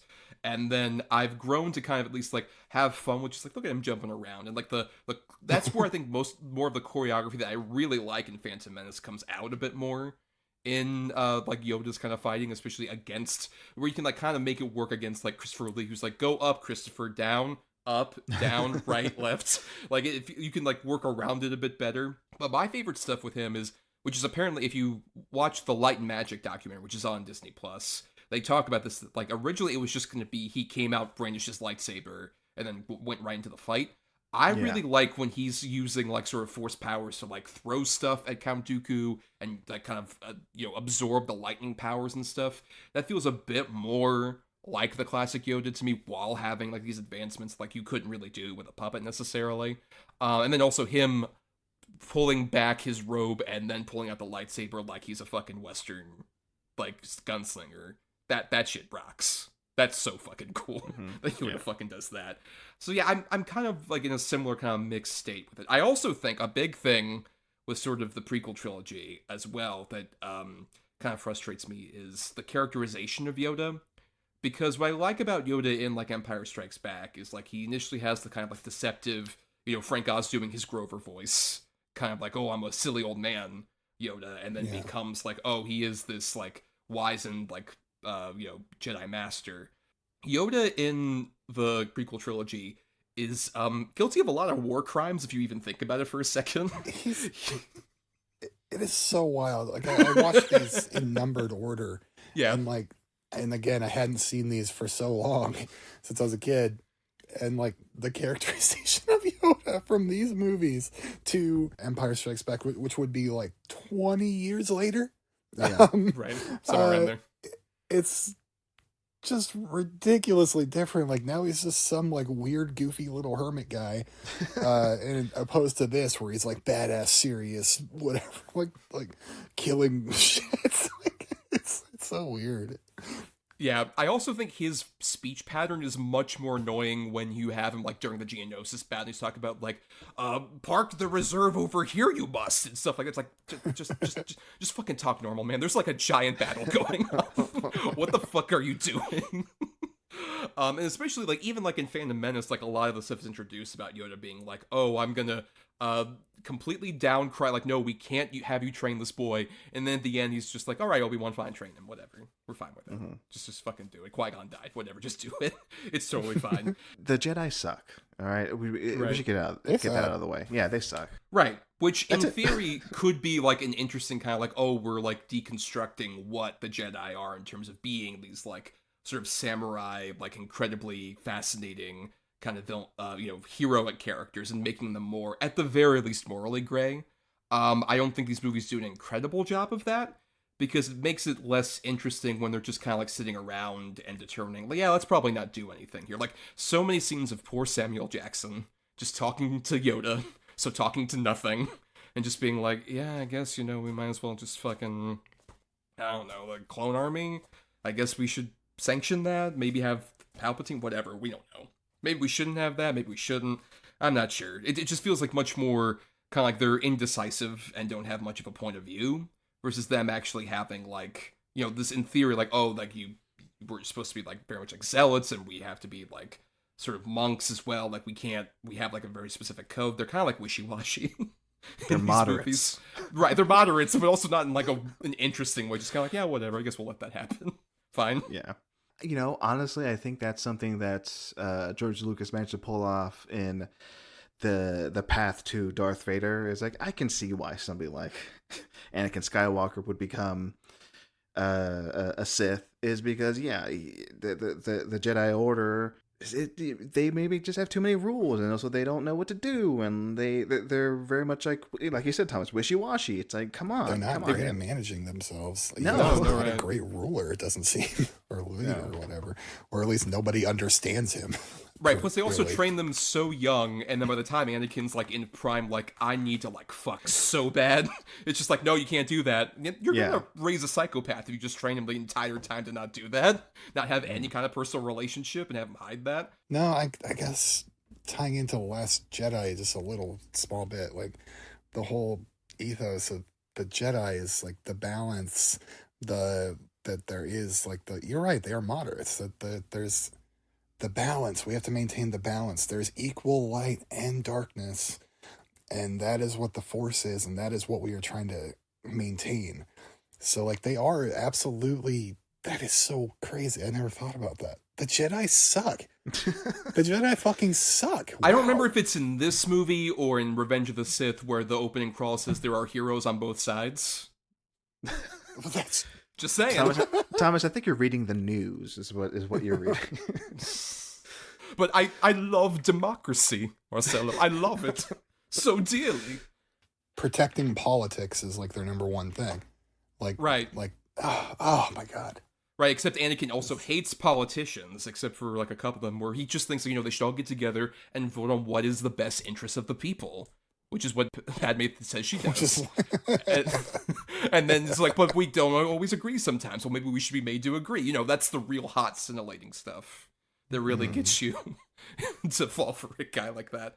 With this particular series, I should note, over on the Patreon, I have some bonus stuff that includes a Glup Shido draft, which is all the sort of, like, weird kind of Glup Shido-y guys, like the weird side characters of Star Wars. That would have already happened back in May. I haven't recorded it yet here at the time that we're recording this. But I'm curious, who is everyone's favorite kind of, like, weird ancillary character in this movie in particular? In this movie in particular. Marcelo, who is your favorite weird side character who's like, well, sure, George, fine. Sure, we'll have this.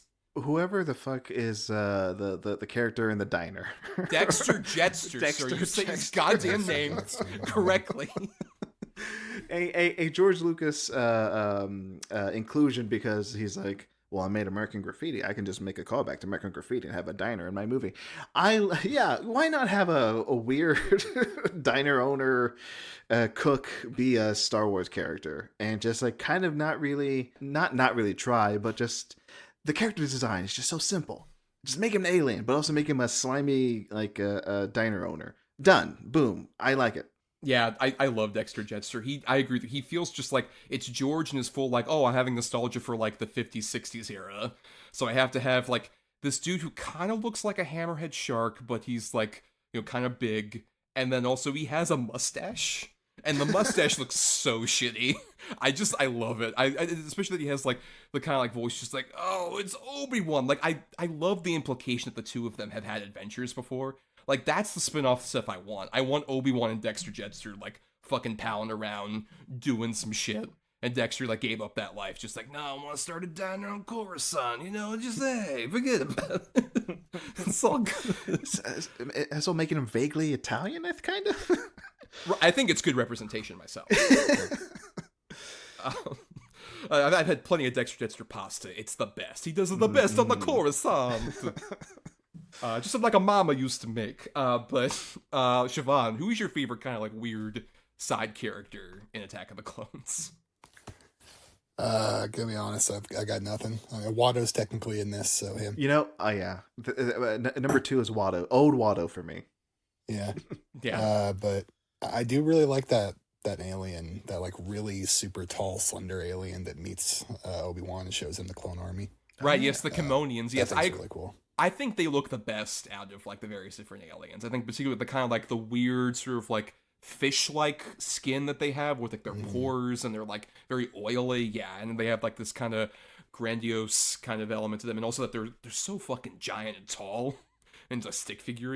I like those guys, them a lot. Those little droids, they're more in Phantom Menace, but the little droids that you like bonk them on the nose and they just crunch down. Oh yeah, the pit droids. Yes, those are fun. Yeah, they're very fun.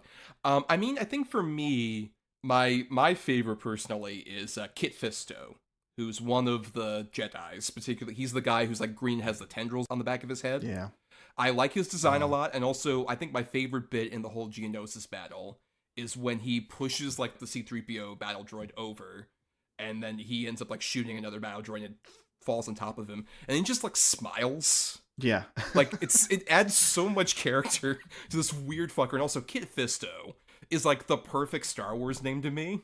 I just love it. I fucking love Kit Fisto. Just dumb shit. But I mean, I like him a lot. Zam Wesell I think is fun, a great name. And also the idea of like, a changeling assassin I think is cool, especially when she gets shot and she dissolves. Basically, I think it's like a fun bit. But yeah, there's like a couple in here as well, because I mean there's also like some of the guys on the Jedi Council. It's like Coyote Mundi, who's the guy who just looks like he has a penis for a head, with a beard. Oh, that guy. Yes. Yeah. I just noticed he has a ponytail on the back of his head. I never saw that before. There's also this one guy who's on the council that Count Dooku meets up with. I believe his name is Wat Tambor. I believe his name, who's like the weird cyborg guy who's got like goggles and he has like weird bleeps and bloops on him. We're just like, oh, we will make sure that the burp, burp, burp, burp goes forward or whatever. Like that guy, the green guy, I think is also fun. I think there's a lot of like interesting little like glup shittery guys in this. Also, another shout out, El Sleazebagano, who is the guy that tries to sell Obi-Wan death sticks, which is the funniest bit. I was just gonna say the death sticks guy. I was literally just gonna say it. I really want to try death sticks. If anybody's got death sticks out there, send them my way. Well, after this, Siobhan, you can meet me in the back alley. I have an overcoat. I can like open it up for stasis free. Can I mention? Yes. Since we mentioned him a few minutes ago. My favorite performance, my favorite moment of acting in this movie, is with old Watto, when he recognizes Anakin, and there's a moment that it's so oddly directed because it feels like it doesn't fit anywhere else in the movie. George Lucas takes time. The camera stays on old Watto for a little bit longer than maybe it should to catch Watto recognizing Anakin. And whatever they did with the CGI, it works. It's amazing. It's an amazing performance from the CGI character, and it was also very touching. It's the best performance of the movie / best performed scene in the movie for me. Yeah, I also love his design where he has like the weird like big vest over him, and also his little sequel hat, which is like his hat. I like the hat.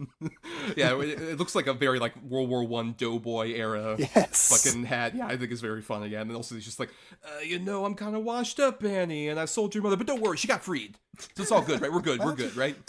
But justice for Watto is what I'm saying. He did nothing wrong. Right, and you especially love his characterization and all the implications of his particular character. Yeah. I didn't say that. Especially that mind tricks don't work and I'm only money. You really love that. No. Nope. I think what also helps in that scene is that he's completely cascaded with like shade. I think really helps him because in episode 1 he's much more like in the sunlight, and I think you can kind of see a bit more of like the blemishes there, as opposed to him once having the hat and also being covered in shade. He feels, I agree with you, kind of like in a desperate, sad state. Like I almost wanted him to return in Revenge of the Sith and just be like really destitute, just like on the streets, just like Andy's not here. I don't know what I'm gonna do. Or just end Revenge of the Sith with him like in a chair. He just falls over like the end of Godfather 3. Star Wars Episode 3, The Death of Watto. That's my preferred cut. Revenge of the Sith. His last words are, Annie? He falls over. And then we see what we just saw was just a memory he had. He was just thinking about the entire trilogy. Yeah, and we should mention also while we're on Tatooine, you know, we end up meeting up with young Uncle Owen and Aunt Beru. And Joel Edgerton. Yes, Siobhan, I was curious. How did you feel about seeing your boy, Joel? Crazy. It's something I have to keep being reminded of, but that he's in this movie, it's always a weird surprise to hear. Fun. That's cool. I should mention C-3PO and R2-D2, of course, become officially a pair in this movie. And Marcel, you were kind of mentioning you like sort of like the droid factory stuff and C-3PO in there, right? I do. And I should also say, I don't want to not mention Rose Byrne shows up for like a few seconds. Love her in this. Yeah. Early on, I think she's one of Padme's people. I don't know. She's like her assistant. Like she's the one who comes just like, Padme, are you okay? After like the slugs or whatever are on top of her. It's Rose Byrne. Yeah, because a lot of this movie was shot in Australia, so it's just like get fucking local Australia talent. Like I said earlier, I first hated all this factory stuff, and now I like it. And going back to what Lucas said on the commentary about some of the film being very experimental and expressionistic. The moment where Anakin just takes out his lightsaber, just slices like all these robots. That's the moment he's referring to. It's like that's like this is like one of my early films. Like this is like very much like a kind of like non-narrative, just visuals guiding things. I take it as that. I take it as very much like just let go for like however long the sequence is, 5-10 minutes. Just watch nonsense, but well shot nonsense. Some of it's funny, some of it's too cute. It's a problem for some of Star Wars of like George Lucas like maybe adding a bit too much cutesiness, too much humor. But I'm okay with it here. I like the whole bit of C-3PO losing his head and his head being on a droid. It's like that's entertaining. That's funny. Then we see R2-D2 fly, right? So that's also fun. Yeah, I don't know. I like this part. And after this, I like it less. I like the movie a bit less, but this is where I was like excited and really into what was going on. Yeah, that's where the fun begins for you. Yeah, this is where the fun begins. Yeah. I think like that stuff I remember being annoyed by a bit more, like in the same way of like I loved it as a kid, got kind of annoyed by it as a teenager, and now I would say most of it. My biggest problem though is I think like I love C-3PO and R2-D2 so much. They were like my boys when I was a kid. I don't mind a lot of the antics where he's like on the battle droid reprogramming, especially when he's about to be like, die Jedi scum. Oh, I can't believe I said that. Like stuff like that is funny. But when his head gets removed and R2-D2 drags it and he just says, this is a drag. Perfect. That's too much for me. Perfect. Right, that's Thomas? Perfect. No notes. I don't love that personally. But we're talking about Geonosis. We're kind of getting there. Siobhan, how do you feel about the sort of like the climax of this movie? When we get on Geonosis, we have like the droid factory antics leading into like the big arena battle. How do you feel about that stuff? Factory thing, fun, kind of just forgettable, but it's just like a nice little like transitional thing until we get to the real shit. How that factory set piece just kind of like kicks off this like hour of action is really cool. We go straight into that arena battle, and I think the arena is really good fun. Like there is so much creative stuff happening here. the restraints that the character is under, and the so many elements at play. The fact that this is like parsable at all is impressive to me. But there is just this chaotic war of thousands of droids and the bug people, Geonosians, and different like giant animals versus like dozens of Jedis, which just, it makes the Jedis feel powerful but not like omnipotent. You see they're not gods. There's that great runner, the C-3PO thing you already mentioned, but the ultimate payoff of the clones coming into play like just really brings it home. And there's so much creative stuff, like the working with the chains throughout and getting themselves undone from their restraints at the beginning, from the poles they're tied to, and then Anakin uses the chains to rope up the animal and ride it. See, I've thought about this a lot. I just watched all these movies. I think the arena scene is my favorite action scene in the franchise. Interesting. I'll say that I really like a lot of that stuff as well. I think the creature design in particular, I think, works. Like, I love the crab guy that Obi-Wan fights a lot. That big crab monster, I think, looks rad. And then also the rhino sort of guy who they end up riding at a certain point. I think they work for me more than a lot of the other creatures in this movie because they have a lot more texture to them. I feel like they exist more within the world, and I think they're lit better. Also, that stuff feels very John Carter in a lot of ways, where you can tell the influence of like the the Princess of Mars kind of books, and a lot of that imagery that was on those covers, I think very much influenced Lucas here. And then I think very much influenced when that movie eventually came out about 10 years after this. You can see the influence of this particular like big sequence. I am a bit frustrated by stuff like the Geonosians, who are like these kind of bug alien guys. I think are maybe my least favorite creature design in Star Wars, because they just look like they're made out of dung. They just look like they're just fecal creatures in a way that kind of like bums me out. That's just like, oh, these are, especially, I mentioned his name earlier, Poggle the Lesser, who's kind of like the lead guy who's part of the council with Count Dooku. I think there's a shot where it's Jango Fett and Boba Fett in the kind of like stands with him in the middle, and I think it kind of points out like all of the weird Uncanny Valley shit to me about Star Wars. There's just this awkward CG creature barely moving in between two human characters. I think it really like irks me. But at the same time, when we get into like the battle stuff that happens when the Jedis come in, that's some of the better Mace Windu stuff in this series. Which is like, this party's over. I think that's fun. I think even the battle droids, I like how the battle droids kind of have a bit more of like they're kind of like new out of the factory, almost kind of like orange tint to them. That contrasts with the ones that we saw in Phantom Menace in a really cool way. And even like the big bulky battle droids we see who are like gray and have like a bit more like broad shoulders to them. I also like those guys a lot. And then the clone troopers, I like the designs of them. They feel like kind of the earliest evolution of a stormtrooper. And then a lot of their ships, like I love the big wheel guys that they have to fight against, and then the actual like the flying ships that the clone troopers are in. All that design stuff I think is pretty rad. But Marcelo, you were kind of mentioning earlier, this is where the movie sort of loses you, right? Yeah, unfortunately. And I think it's only because I know there's 25 minutes left once we get to the arena. And I do like the arena stuff. I do. But once the arena stuff starts, then we have the Jedi, then we have the two lightsaber fights, then we have there's some clone army stuff, then we have the end, right? And I'm like, yeah, let's maybe cut some of this out.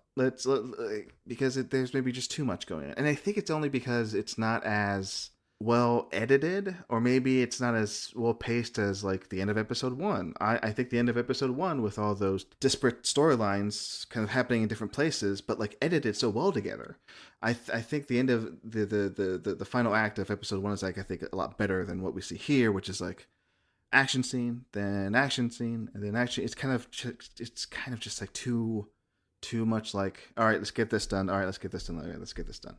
So yeah, it doesn't really all work for me. Not to say I wasn't like entertained, but I'm like, yeah, it's let's keep it moving.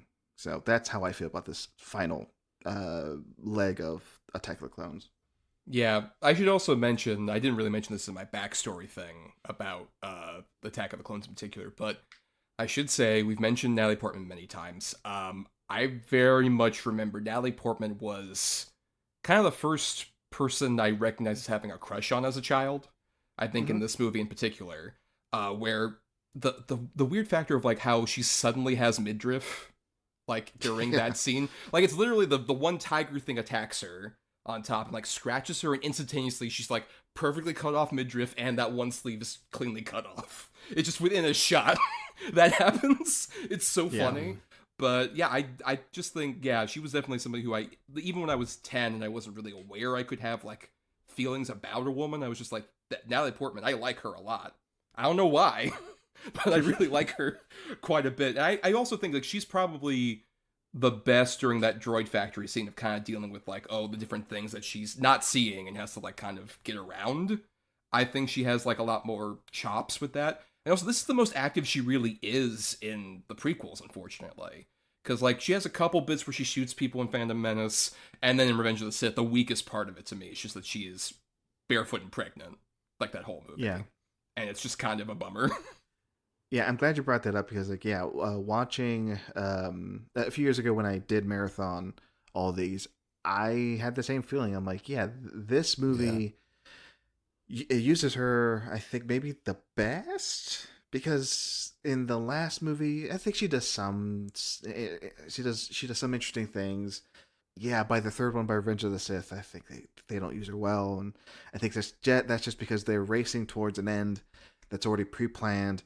And what are they going to do? They're going to make her not pregnant. They're going to make her like say, hey, I don't know. There could have been ways maybe to do it, but.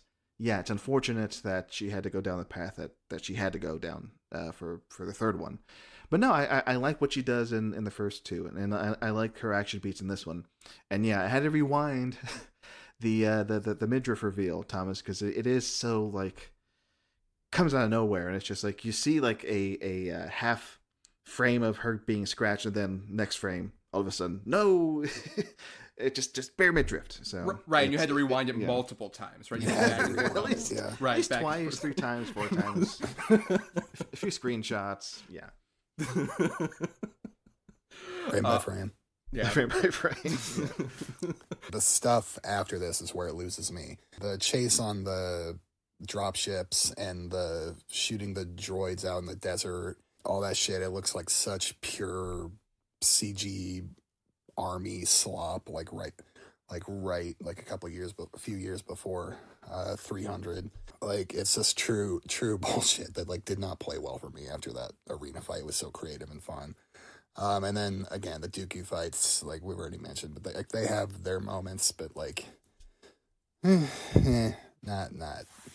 So like it peaks for me and then drops off pretty hard after that. Mm-hmm. But at the same time, I really like kind of like after all that battle stuff happens, we're back on Coruscant and we have like the full on like, Yoda has this whole line just like begun this clone war has, and we see just all of the clone troopers like fully on display about like, they're all getting their ships and they're all like giant. It feels just like you kind of feel the magnitude of it, at least for me personally, when you just see like how massive this is, and you kind of get like, this is like these future stormtroopers and all this stuff. You kind of hear bits of like the Imperial March a bit around this time, and then even though I don't think this movie really earns a lot of the romance stuff, I think the wedding final scene between the two of them, between Anakin and Padme, I think is like so like well orchestrated. I really like how it's like on Naboo when the sun's setting and they're on that balcony, which I believe the balcony at least is real.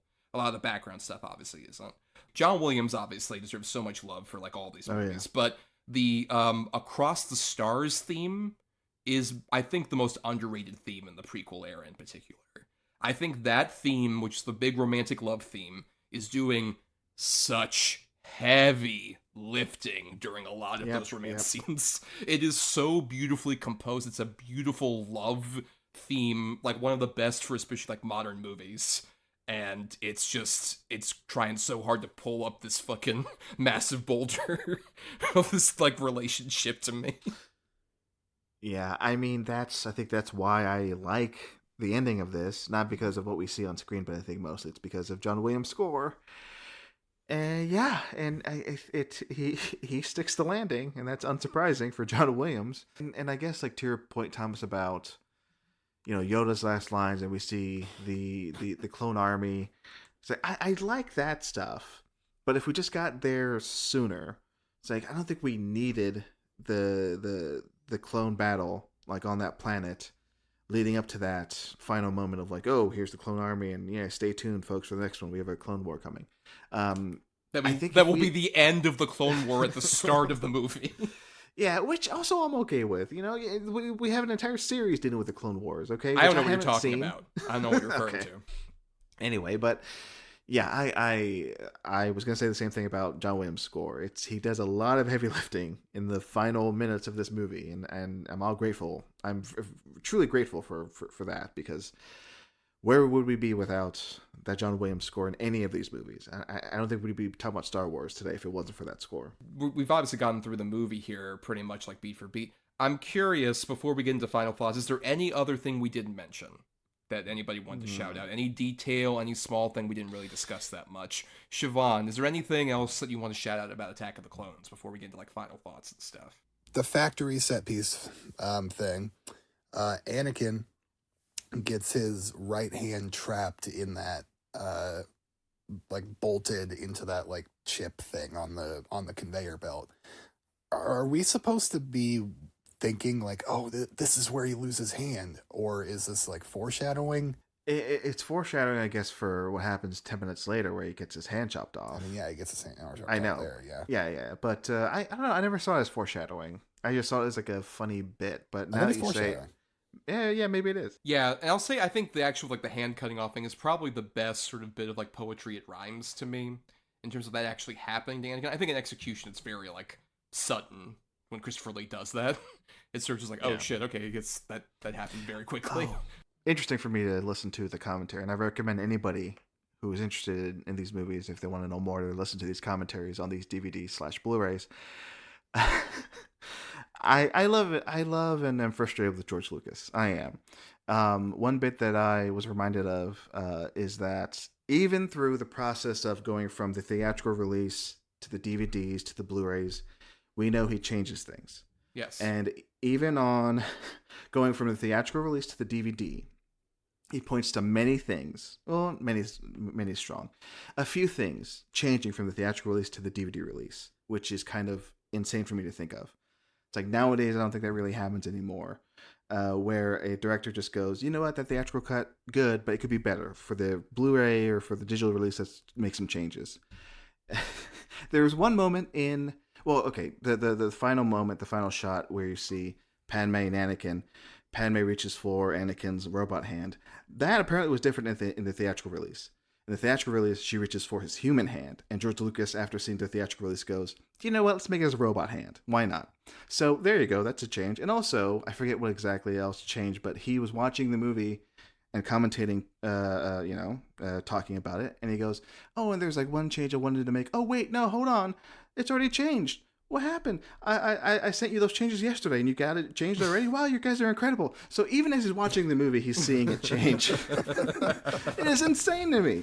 But, you know, so it goes. I mean, at this point, he owned it fully, and I could talk on and on about, like, his point of view about, you know, his own films and what he can do with them, and the sort of the back and forth process he had with his earlier films and studios messing with them, and him saying, no, these are my films, I can mess with them, you can't.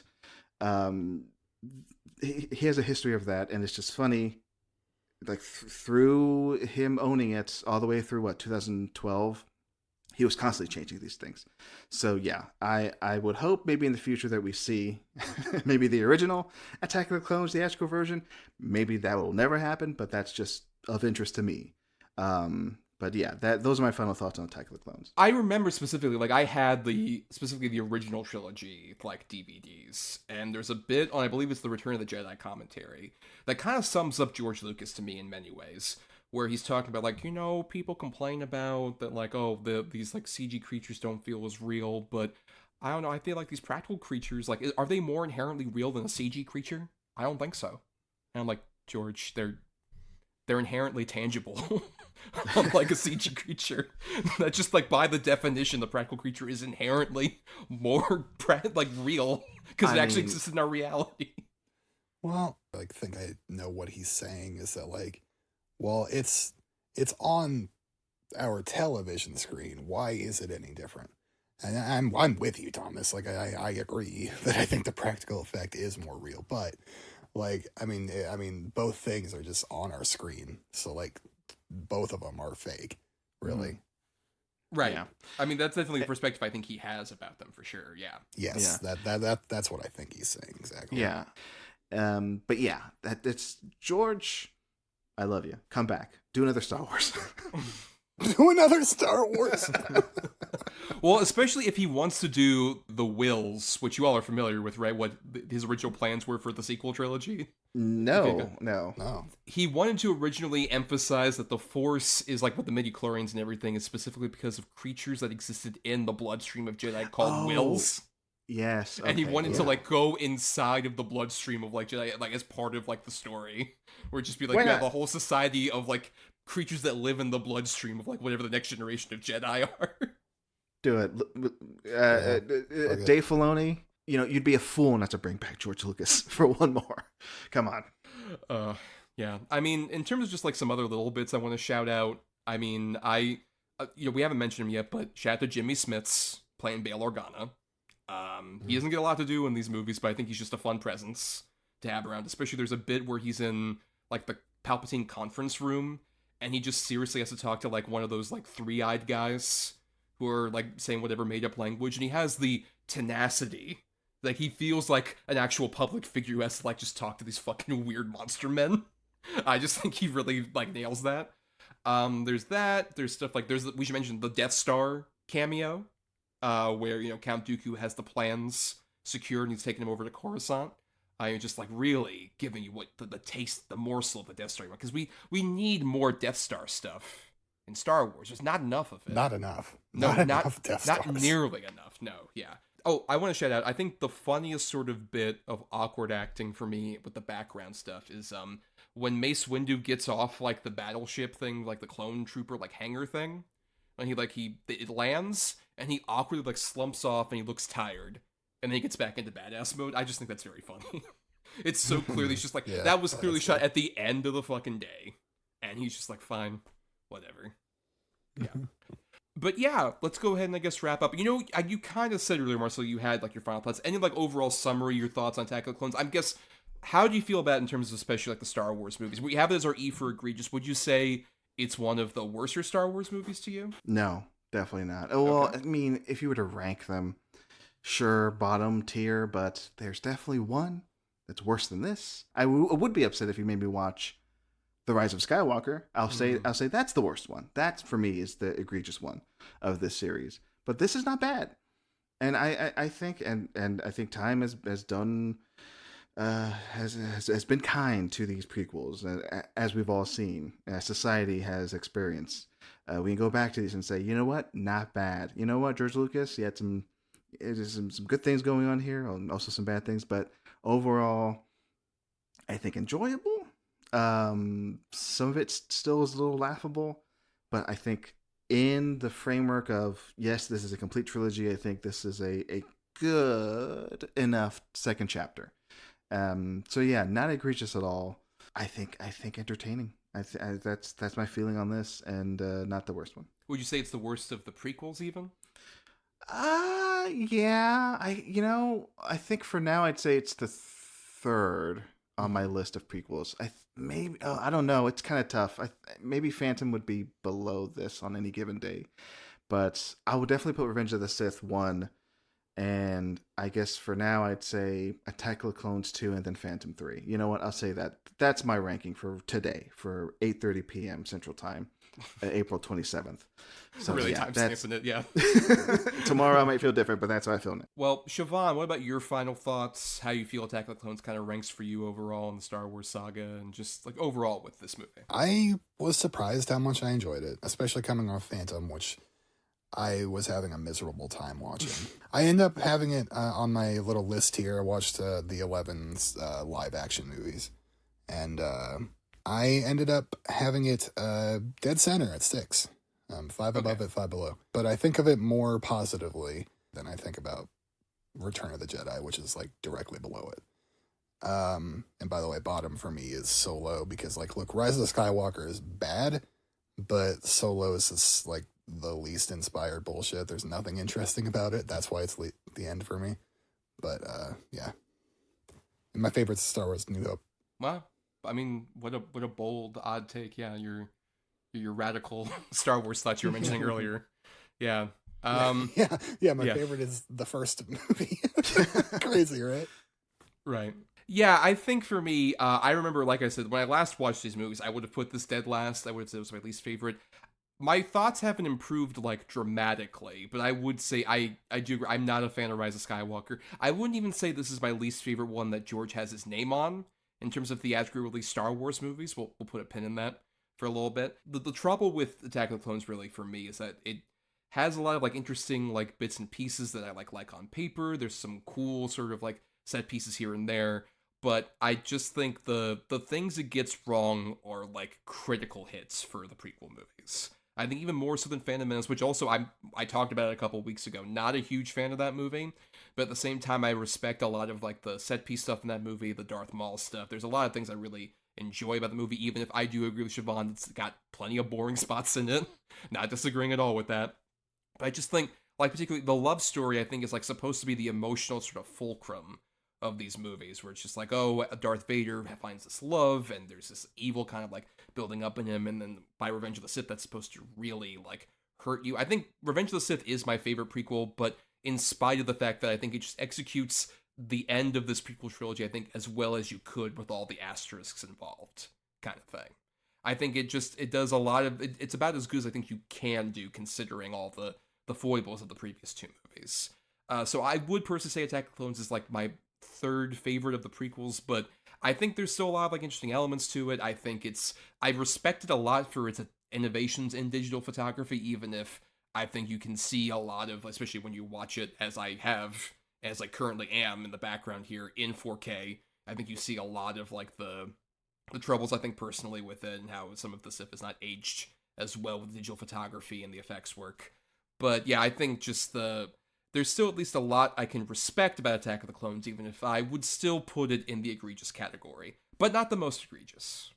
Not the most. I would very much agree it is not the worst Star Wars movie for sure. But let's go ahead and get into our usual segment, Between the Lines.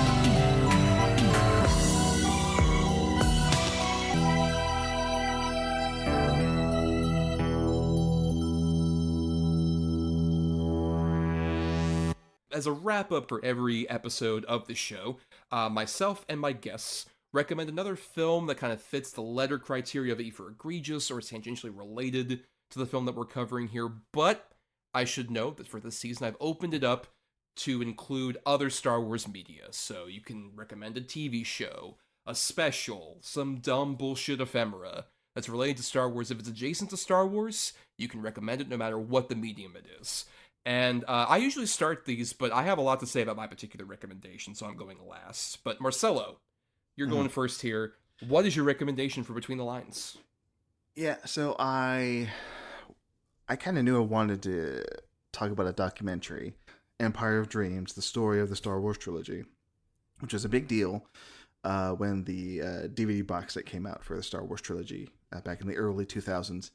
It's a 2.5 hour documentary. It's a very in-depth look at the making of Star Wars, the original trilogy, and interviews a lot of the people behind it. I mean, the main cast, the visual effects people, the writers, the studio producers, the execs, etc., etc.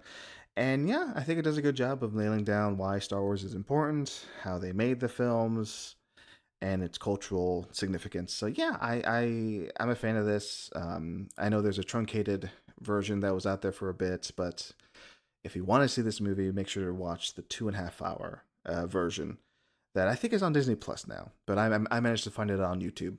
But yeah, highly recommend it. Empire of Dreams, the story of the Star Wars trilogy. I think it still holds up. Yeah, this is a very crucial piece of Thomas lore.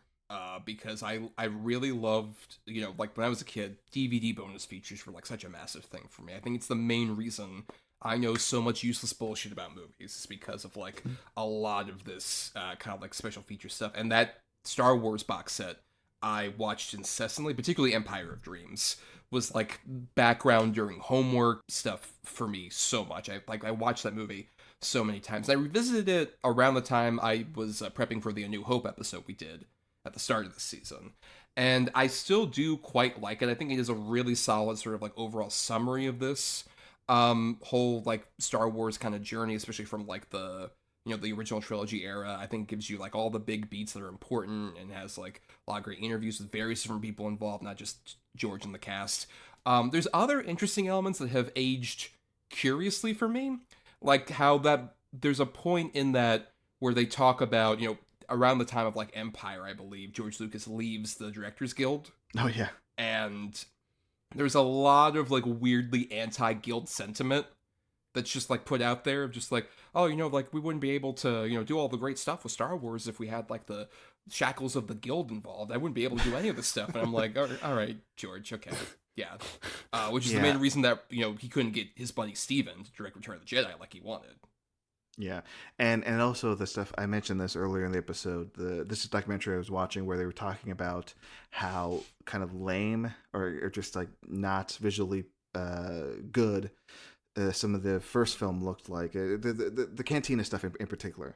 Like you hear like George Lucas and crew, and also like Mark Hamill just say, they explained to us that the Cantina would look like this, like a nice visual, like all these aliens, and then you come in and it looks like crap. It's like these the weird monster mantis thing looks weird. I'm like, what are you doing? You're just bad mouthing the original Star Wars look, and I think it's just post special edition propaganda, that stuff. It's like, come on, what are you doing? Just embrace what you shot. Just embrace what you released. Don't backtrack. Anyway. Disrespecting Rick Baker's early work in that particular sequence. Yeah. Yeah. Yeah, because who doesn't love, Devil Guy? They're great. They're all great. Yeah, we love him. We love that Satan's in the Cantina. That's what we want. But Siobhan, what's your recommendation for Between the Lines? I want to recommend that old Jar Jar Binks candy where you pressed a button to open his mouth and then his tongue was a sucker. I want to recommend, like, just if you don't know about that, look it up, or if you can find it. There is so much weird Jar Jar merch from Phantom Menace that's so fascinating. There's the plush Jar Jar who like sticks out his tongue and shit like that. There's so much great Jar Jar merch. The merch for Phantom Menace was truly off the rails. Amazing stuff. Do either of you remember the Phantom Menace merch where you buy this like walkie-talkie thing, and then like the action figures you buy comes with like a chip that you put on the walkie. Excuse me, it's called a comm chip. It's a comm tech. Look, I knew, and they have the comm chips. Yes, I knew. I think I knew Thomas would know, but yes, I had that. I collected all those. Like that was, of course. Like that was a huge part of my childhood, collecting those Star Wars toys. Yeah, I mean, I talked about this previously, but I remember I had the big case that was just C-3PO's like head and shoulders, and you open it up and you put the little action figures in the little like pockets. Yeah. I had that too. One of my favorites was I think my favorite I had was Jabba the Hutt, and it came with like a little tub of green slime. That you could, like, pour. It was supposed to like pour it in his mouth or something that was like coming out of his mouth, green sludge, and then you put these little bugs in his mouth. Yeah. Now, on this topic, I happen to have here a Star Wars Episode 1 collector card from Lay's. So I guess this was like in a bag of chips or something. Mm-hmm. It has Sebulba on it. Hell yeah. And it says cheating. Sebulba can't resist. At every dangerous run, sinister Sebulba can't resist cheating in the pod races. Neek, me, Chawa, Wormo, Mo, Keely, Ma Klumki. Next time we race, Wormo, it'll be the end of you. Now, anyway, here's why I'm bringing this out. This has a little game, which I guess is called Can You Resist? You get to choose either the light side or the dark side. to peel back. It's a little peel thing, and you're only allowed to peel one. It's invalid if both are peeled. Now, if you peel the dark side, you have a chance to win $1 million, and there's only 2 winners that win that. Or if you peel the light side, you can win one of millions of Star Wars prizes, a 1 in 10 chance. Mm-hmm. Whoa. So, by the way, the stakes aren't very high. The game ended September 30th, 1999. Okay. So, guys, which one do we want to pick? Thomas, which one do you think we should pick? It's your show. You know, in the spirit of Anakin's dark plunge in this particular movie, we should go for the dark side. We're going for the dark. We're going for the big money. Yeah. All right. The Force was not with you. Try again soon. Fuck. Sorry. I lost everything. I guess we can see if we would have won the light side. Hold on. Yeah, sure. Just peel that one too. The Force was not with you. Try again soon. Come on. Sebulba, he cheats, but he doesn't win. That's a good lesson for us all. That's the true balance of the Force, really. When you think about it, that's what the Jedi are going for, is the balance of the lays game. See, this is how gambling should be done, right? Like with a physical card, not an app. That's what kids do now. Oh, God, these apps, these Kashi apps. Not with Watto and his chance cubes. No, this is the real stuff. It's the light side, dark Playing side. that Sako or whatever that card game is. Yeah, whatever that is. That Lando plays. My favorite bit of prequels era merch in particular is the Taco Bell, KFC, Pizza Hut stuff, particularly the Watto cup, which, if you don't know out there, it's a cup that has like its normal like big gulp kind of cup, but at the top it's like Watto and he has a straw on his back. It's like his from the waist up Watto. And it has this descriptor on the back. I want to quote it directly. Quote, Watto is a junk dealer, in quotations, who lives on the remote desert planet of Tatooine. Watto loves haggling and betting on pod races more than anything. Betting on a pod race is how he won his 2 slaves, Anakin and Shmi Skywalker, from Gardula the Hutt. So this was on a cup that you could, if you were a child, you could get and drink out of this cup that has the word slaves on it. It's amazing. Jango's ship is called the Slave One. Yep, that's true. They kind of ignore that now. Yeah, they don't really talk about the name of that ship. Calling it something else. In The Mandalorian, she's like, "Oh, what's that ship? We're not going to talk about it. We're not going to mention the name." No. Yeah, the S1. Look, it was a different time. It was pre BBY. You know, shit was just different, man. Pre DEI too. By the way. And this is what we want to talk about, really, folks. Right. That's what I wanted to plug, is right. Anti-DEI sentiment. 2 hours into this, we're going to deeply buried in our Attack of the Clones episode. That's what we're really talking about.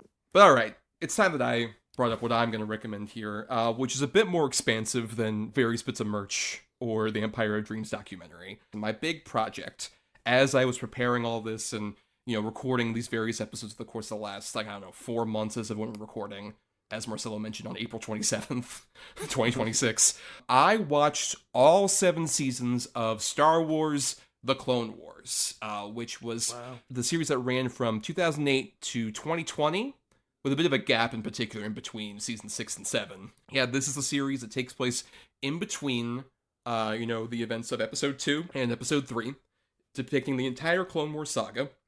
It originally aired on Cartoon Network for the first several seasons, until the penultimate season was on Netflix, and the last season was on Disney+. That was done many years later to kind of actually wrap up many of these storylines. And you mainly follow, Anakin and Obi-Wan, along with the Jedi Council and stuff. We're introduced to new characters like Ahsoka Tano, the Jedi Padawan of Anakin Skywalker, who he notably doesn't talk about at all in Revenge of the Sith. It's interesting how he just doesn't mention at all about his Padawan.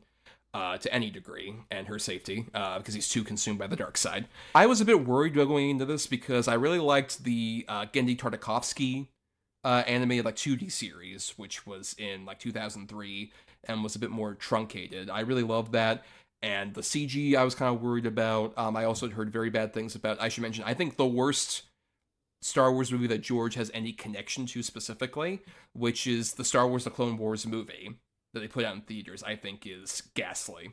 I started off this whole journey with that, and I was very worried, like, oh, fuck, this is, like, really boring, and the animation's so stiff, and this feels just, like, very much indicative of all the stuff that people hate about the prequels in general. I will say, despite those misgivings, I think the Clone Wars has very few bad episodes of it. A lot of them are, like, front-loaded, you know, people kind of say, like, oh, it doesn't get really going until, like, season 3 or so, which is my least favorite thing about recommending TV to people. I was just like, oh, you gotta sit through, like, 40 hours of bullshit, but don't worry. Once you get through that, it's really great. But I wouldn't even say that's the case with, like, one's clunky, it's the weakest season, but I think there's still a fair amount of, like, fun stuff. I think especially the big thing with this show is that they kind of organize all these things into arcs.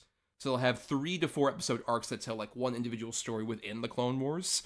And I think that's a real good quality thing for the show to do, because it's not 24 episodes. It's like 3 or 4 different little, like, movie arcs that happen, with occasional one-off ones here and there that are kind of continuing stuff, bridging gaps. I really like this show, especially, I do agree that into, like, season 2 and then especially season 3 onward, I think has a lot of incredible arcs and episodes. I think it just does an incredible job, and culminating in, I really like the finale season. The last 2 seasons are only about 13 to 12 episodes as opposed to, like, the 20 to 24 that the previous, like, 5 seasons were. But I think those are 2 of the stronger seasons. I think particularly, I really love the 3 different arcs they do to, like, kind of cap off the whole show in season 7. I think they do a really good job of, like, even throughout the whole show, I think it fixes a lot of problems that I have with the prequels in terms of, like, you know, like, developing a lot of stuff, like Anakin's journey to the dark side, I think is more pronounced over the course of that series. I think even Obi-Wan has a bit more of, like, worries and troubles. He has a whole arc where he is in love with the Duchess of Mandalore. He had a previous past with her, and he's kind of conflicted about his Jedi kind of elements while being into her. But I also think Ahsoka Tano is an incredibly well-developed character. I think she just has, like, so much, like, heart and umph to her, and you really see her go from, like, a teenager in the movie all the way to, like, full-on adulthood by the end of the series. And without spoiling things, she also has a lot of, like, voices a lot of these misgivings about the Jedi and about the politics of sort of the prequel era in a way that I think the prequel movies kind of, like, falter with. I think she just spotlights them so wonderfully. I think she's such an incredible character. I just want to recommend specifically 3 of the arcs that I really like from this series. I'll start off with my favorite one is called the Mortis arc, which is in season 3, consists of the episodes from season 3 Overlords, Altar of Mortis, and Ghosts of Mortis, which is basically Anakin, Obi-Wan, and Ahsoka are on this ship in the middle of space. They arrive at these coordinates that are given to them by the clone troopers, but nothing's there. And then all of a sudden, a giant white opening appears, and they're transported to a sort of weird world where, like, their entire ecosystem is dependent on 3 beings who are a father, a son, and a daughter. And the son and daughter are specifically the light and dark side of the Force. They are, like, the physical embodiments of, like, the dark side and the light side, and the father is supposed to be that balance of the Force that we've been talking about, that the Jedi kind of pursue. They are the physical embodiments of these things, and whenever, like, the sort of dark side sun is around, the planet gets, like, more desolate and has, like, cloudy kind of aspects of it, and, like, the plants start dying, versus whenever the daughter light side of the Force is around, everything becomes, like, more beautiful and lush, and, like, giant plants grow and stuff. It just really depends on, like, around their atmosphere. And I think it's such an incredible sort of, like, sci-fi fantasy idea. Like, Star Wars is very much more, like, sci-fi fantasy than it is sci-fi specifically.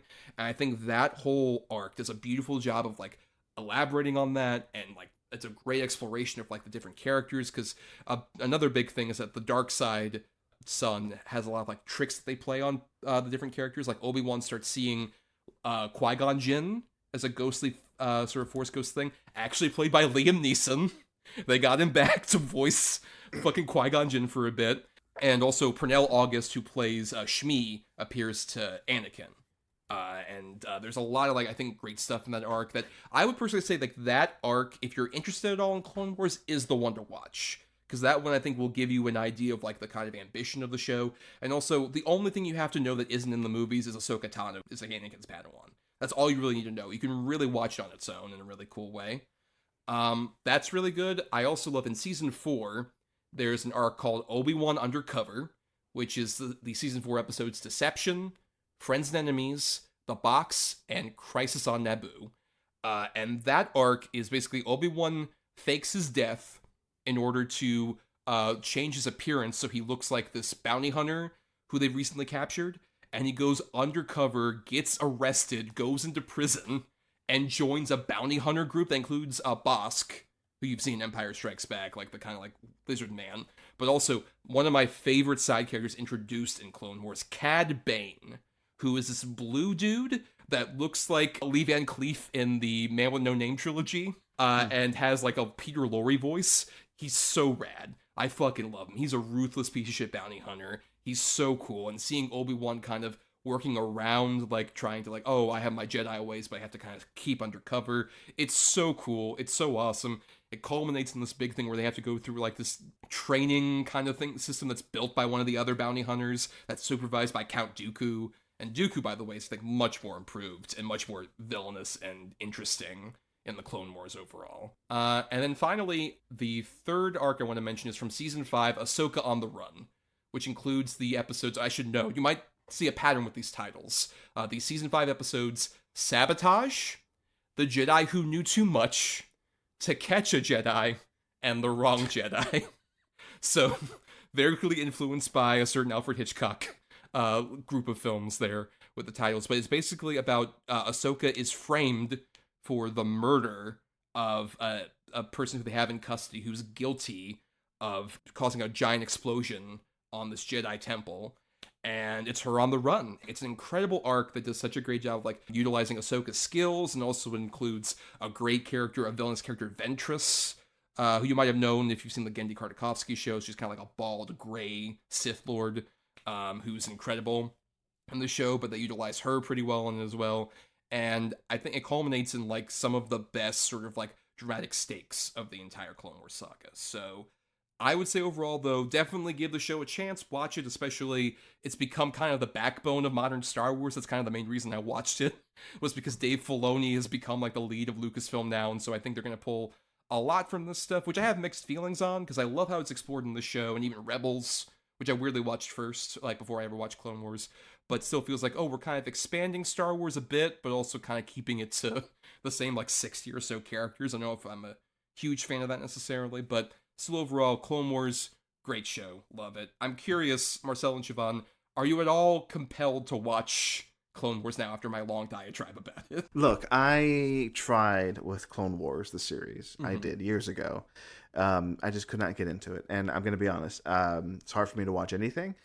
But you love television classically. That's what your preferred form of media. Well, you know, you say that jokingly, and I've said before, I'm a movie guy, I'm not a TV guy. But on my when I just like to put something on, I do put on a show I've seen before, and I'm on season 8 of 24.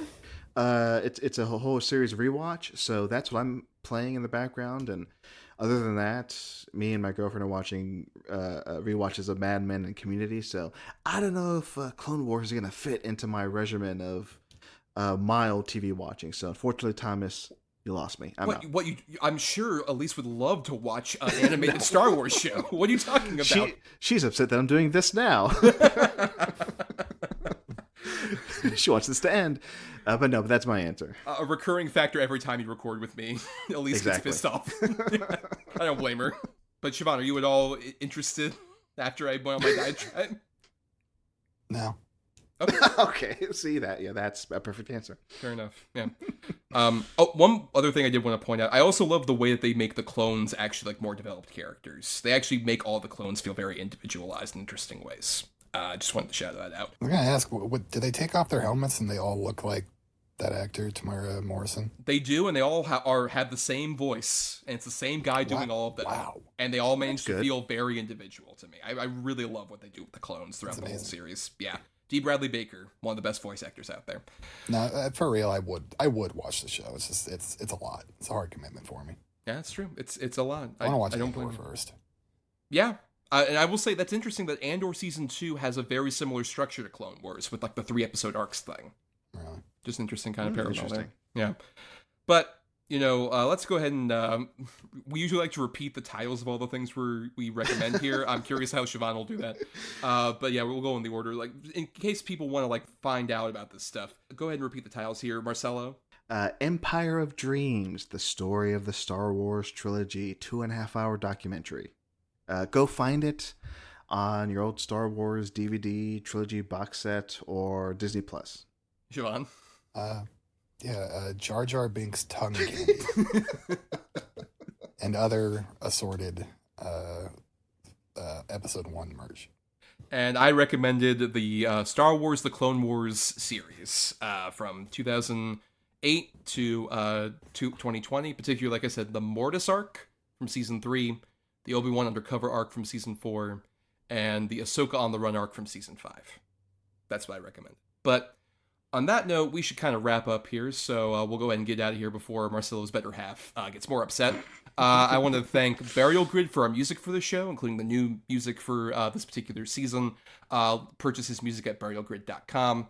Thanks to Michelle Kyle for the artwork for our show. Find her at MishKyle96 over on various different social medias. And thanks to our Patreon supporters over at patreon.com/cinema #2letter, where for just $1 a month, you get access to all sorts of bonus stuff, including, like I mentioned, we would have already put out the Glup Shido March/May Badness Draft, where we went through a bunch of different Glup Shidos that were chosen by 3 participants, as well as the great patrons over there. There's also going to be a Marco Polo episode, our holiday special, where we go through all 3 of both the Family Guy and Robot Chicken specials that came out on Adult Swim as well. And we'll also be doing an Andor retrospective in July. That'll be our big bonus episode for July, along with also an audio commentary in June for a movie that was chosen by our patrons out there. You get access to all that stuff, and plus monthly audio reviews you all get to vote on, all there over on the Patreon for just that $1 a month. Or if you want to buy individual stuff, it's just $3 for the individual piece of audio. This I want to also have a spotlight, of course, for my 2 guests, Marcelo, Siobhan. Thank you so much for coming on. Really appreciate you talking Star Wars, Attack of the Clones, and all the other ephemera of Star Wars with me. Go ahead and plug yourself. Siobhan, anything to plug?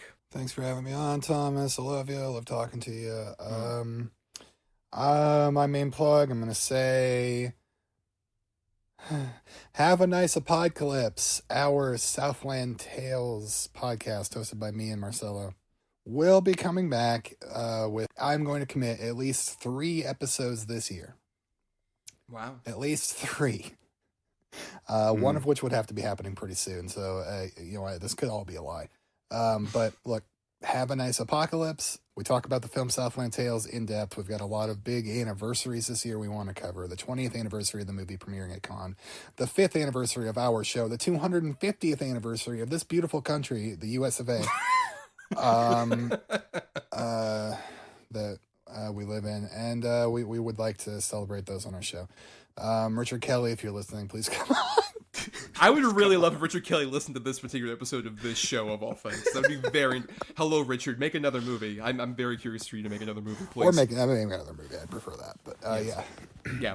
By the way, I should mention, I've been a guest a couple times, including at the time of recording the most recent episode released from last year, where myself and Tori went through all the films of Darko Entertainment, most of which were a slog and a nightmare. But I had a lot of fun recording that episode. Very fun. Very, very fun episode. Yeah, a lot of fun. Marcelo, anything you want to plug? Yeah, Talk Film Society, which is where you can listen to Have a Nice Apocalypse.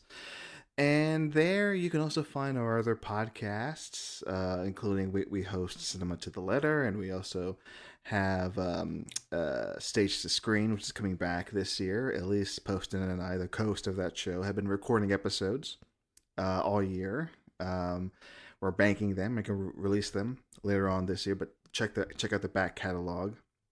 talkfilmsociety.com/stage to screen. And also, her and I have been working on a short film called That You Are Here. We're currently, as of this recording, making plans, trying to figure out when we're going to shoot it, but hopefully we'll shoot it sometime this year. And hopefully people will see it possibly next year. So fingers crossed. We currently, we're so excited to do it because we just got funded. We had Seed and Spark campaign, and I thank you two, to Thomas and Siobhan, for helping out with that. Yeah. For your support, and those listening, if you supported that project, thank you, and stay tuned to our socials. My socials, Talk From Society, and the That You Are Here socials for updates on that. So thank you, and those are my plugs. No, so patreon.com/Talk From Society. Siobhan and I have commentaries, and at this point we might have a new series out, but more on that later. Yeah, even though Elise loathes every time you record with me, I do want to say I'm a big fan of From Stage to Screen. I love that show. I think you guys are very good at that show. Yeah. I'm sure if I said that to her, she'd spit in my face. How dare you record with him for so long? I can't say that to her because she'll spit in my face. So how dare you mention his name in front of me? But no, look. She loves you, Tom. She loves Siobhan, and hey, I'll say this: for fans of Stage to Screen, Elise and I will be going to New York City to see some Broadway shows. That's for sure happening. So we will podcast about that. Folks, if you love Broadway, if you love musicals, if you love film adaptations of musicals, check out Stage to Screen. TalkFromSociety.com. Yeah, and I believe you're recording a live show. You're bumping Chicago, right? To record a live episode of Stage to Screen. So come on, we all know Leah Michelle can't read, so let her take some lessons, and we'll just take the stage over for Chicago. Yeah, for sure. Oh, wait, she's in chess, or she's Chicago. See, I don't know. I'm not the expert. Anyway. Also, we've been recording for 2.5 hours. I don't blame you for not getting all this straight. So we'll go ahead and wrap up here. If you want to find more of us at Cinema to the Letter, you can find us at whatever hell site at Cinema #2 Letter on the socials. That's where we are. I am usually on Blue Sky and Letterboxd under my personal account at Not the Who's Tommy. And, if you want to subscribe to us on Apple Podcasts, please do. There and other podcasting platforms. If you're listening on Talk Film Society, why listen to all the other great shows on here, like From Stage to Screen or Have a Nice Apocalypse, all the great shows that are on the network. And you can also dig into the archives in our Podbean main feed for the past several seasons of Cinema to the Letter, and also the old Double-Edged Triple Bill stuff. Here, Marcelo and Siobhan on earlier episodes, all you want. And, if you can't support us on the Patreon, that's cool, money can be tight, but the free way to help us out is to rate, review, or simply share the show around to give us more visibility. Give us the kind of love and affection that Anakin and Padme had on the fields of Naboo. Just rolling and tumbling through the grass. That's what we want here. That's all what we want here with Cinema to the Letter, really. But on that note, we're wrapping up here, and I should tease that our next episode, which I literally recorded in February of this year, for Star Wars Episode 5, The Empire Strikes Back. It is our M for Masterpiece for the season. I don't know, do you guys like this movie? It's my favorite. So yeah. Oh, wow. Interesting. Really original take. Not a lot of people say Empire that. Strikes Back here, pretty good. Yeah. Yeah. That'll be, I'll just shout out with Hyle Peralta and Adam Thomas, co-host of Double-Edged Double Bill back in the day, returns for that particular episode. But that's for next time. Until then, everybody. I should try and say a bit more, and I'll really affirm who the count is that is funding all of Cinema to the Letter as the assassin who's here to kill both Siobhan and Marcelo. Oh! I've been hit! Oh! I'm dying. Got sand in my face. Oh, I hate sand. Oh! Is it coarse and rough and irritating? It gets everywhere? Oh, no! My one weakness.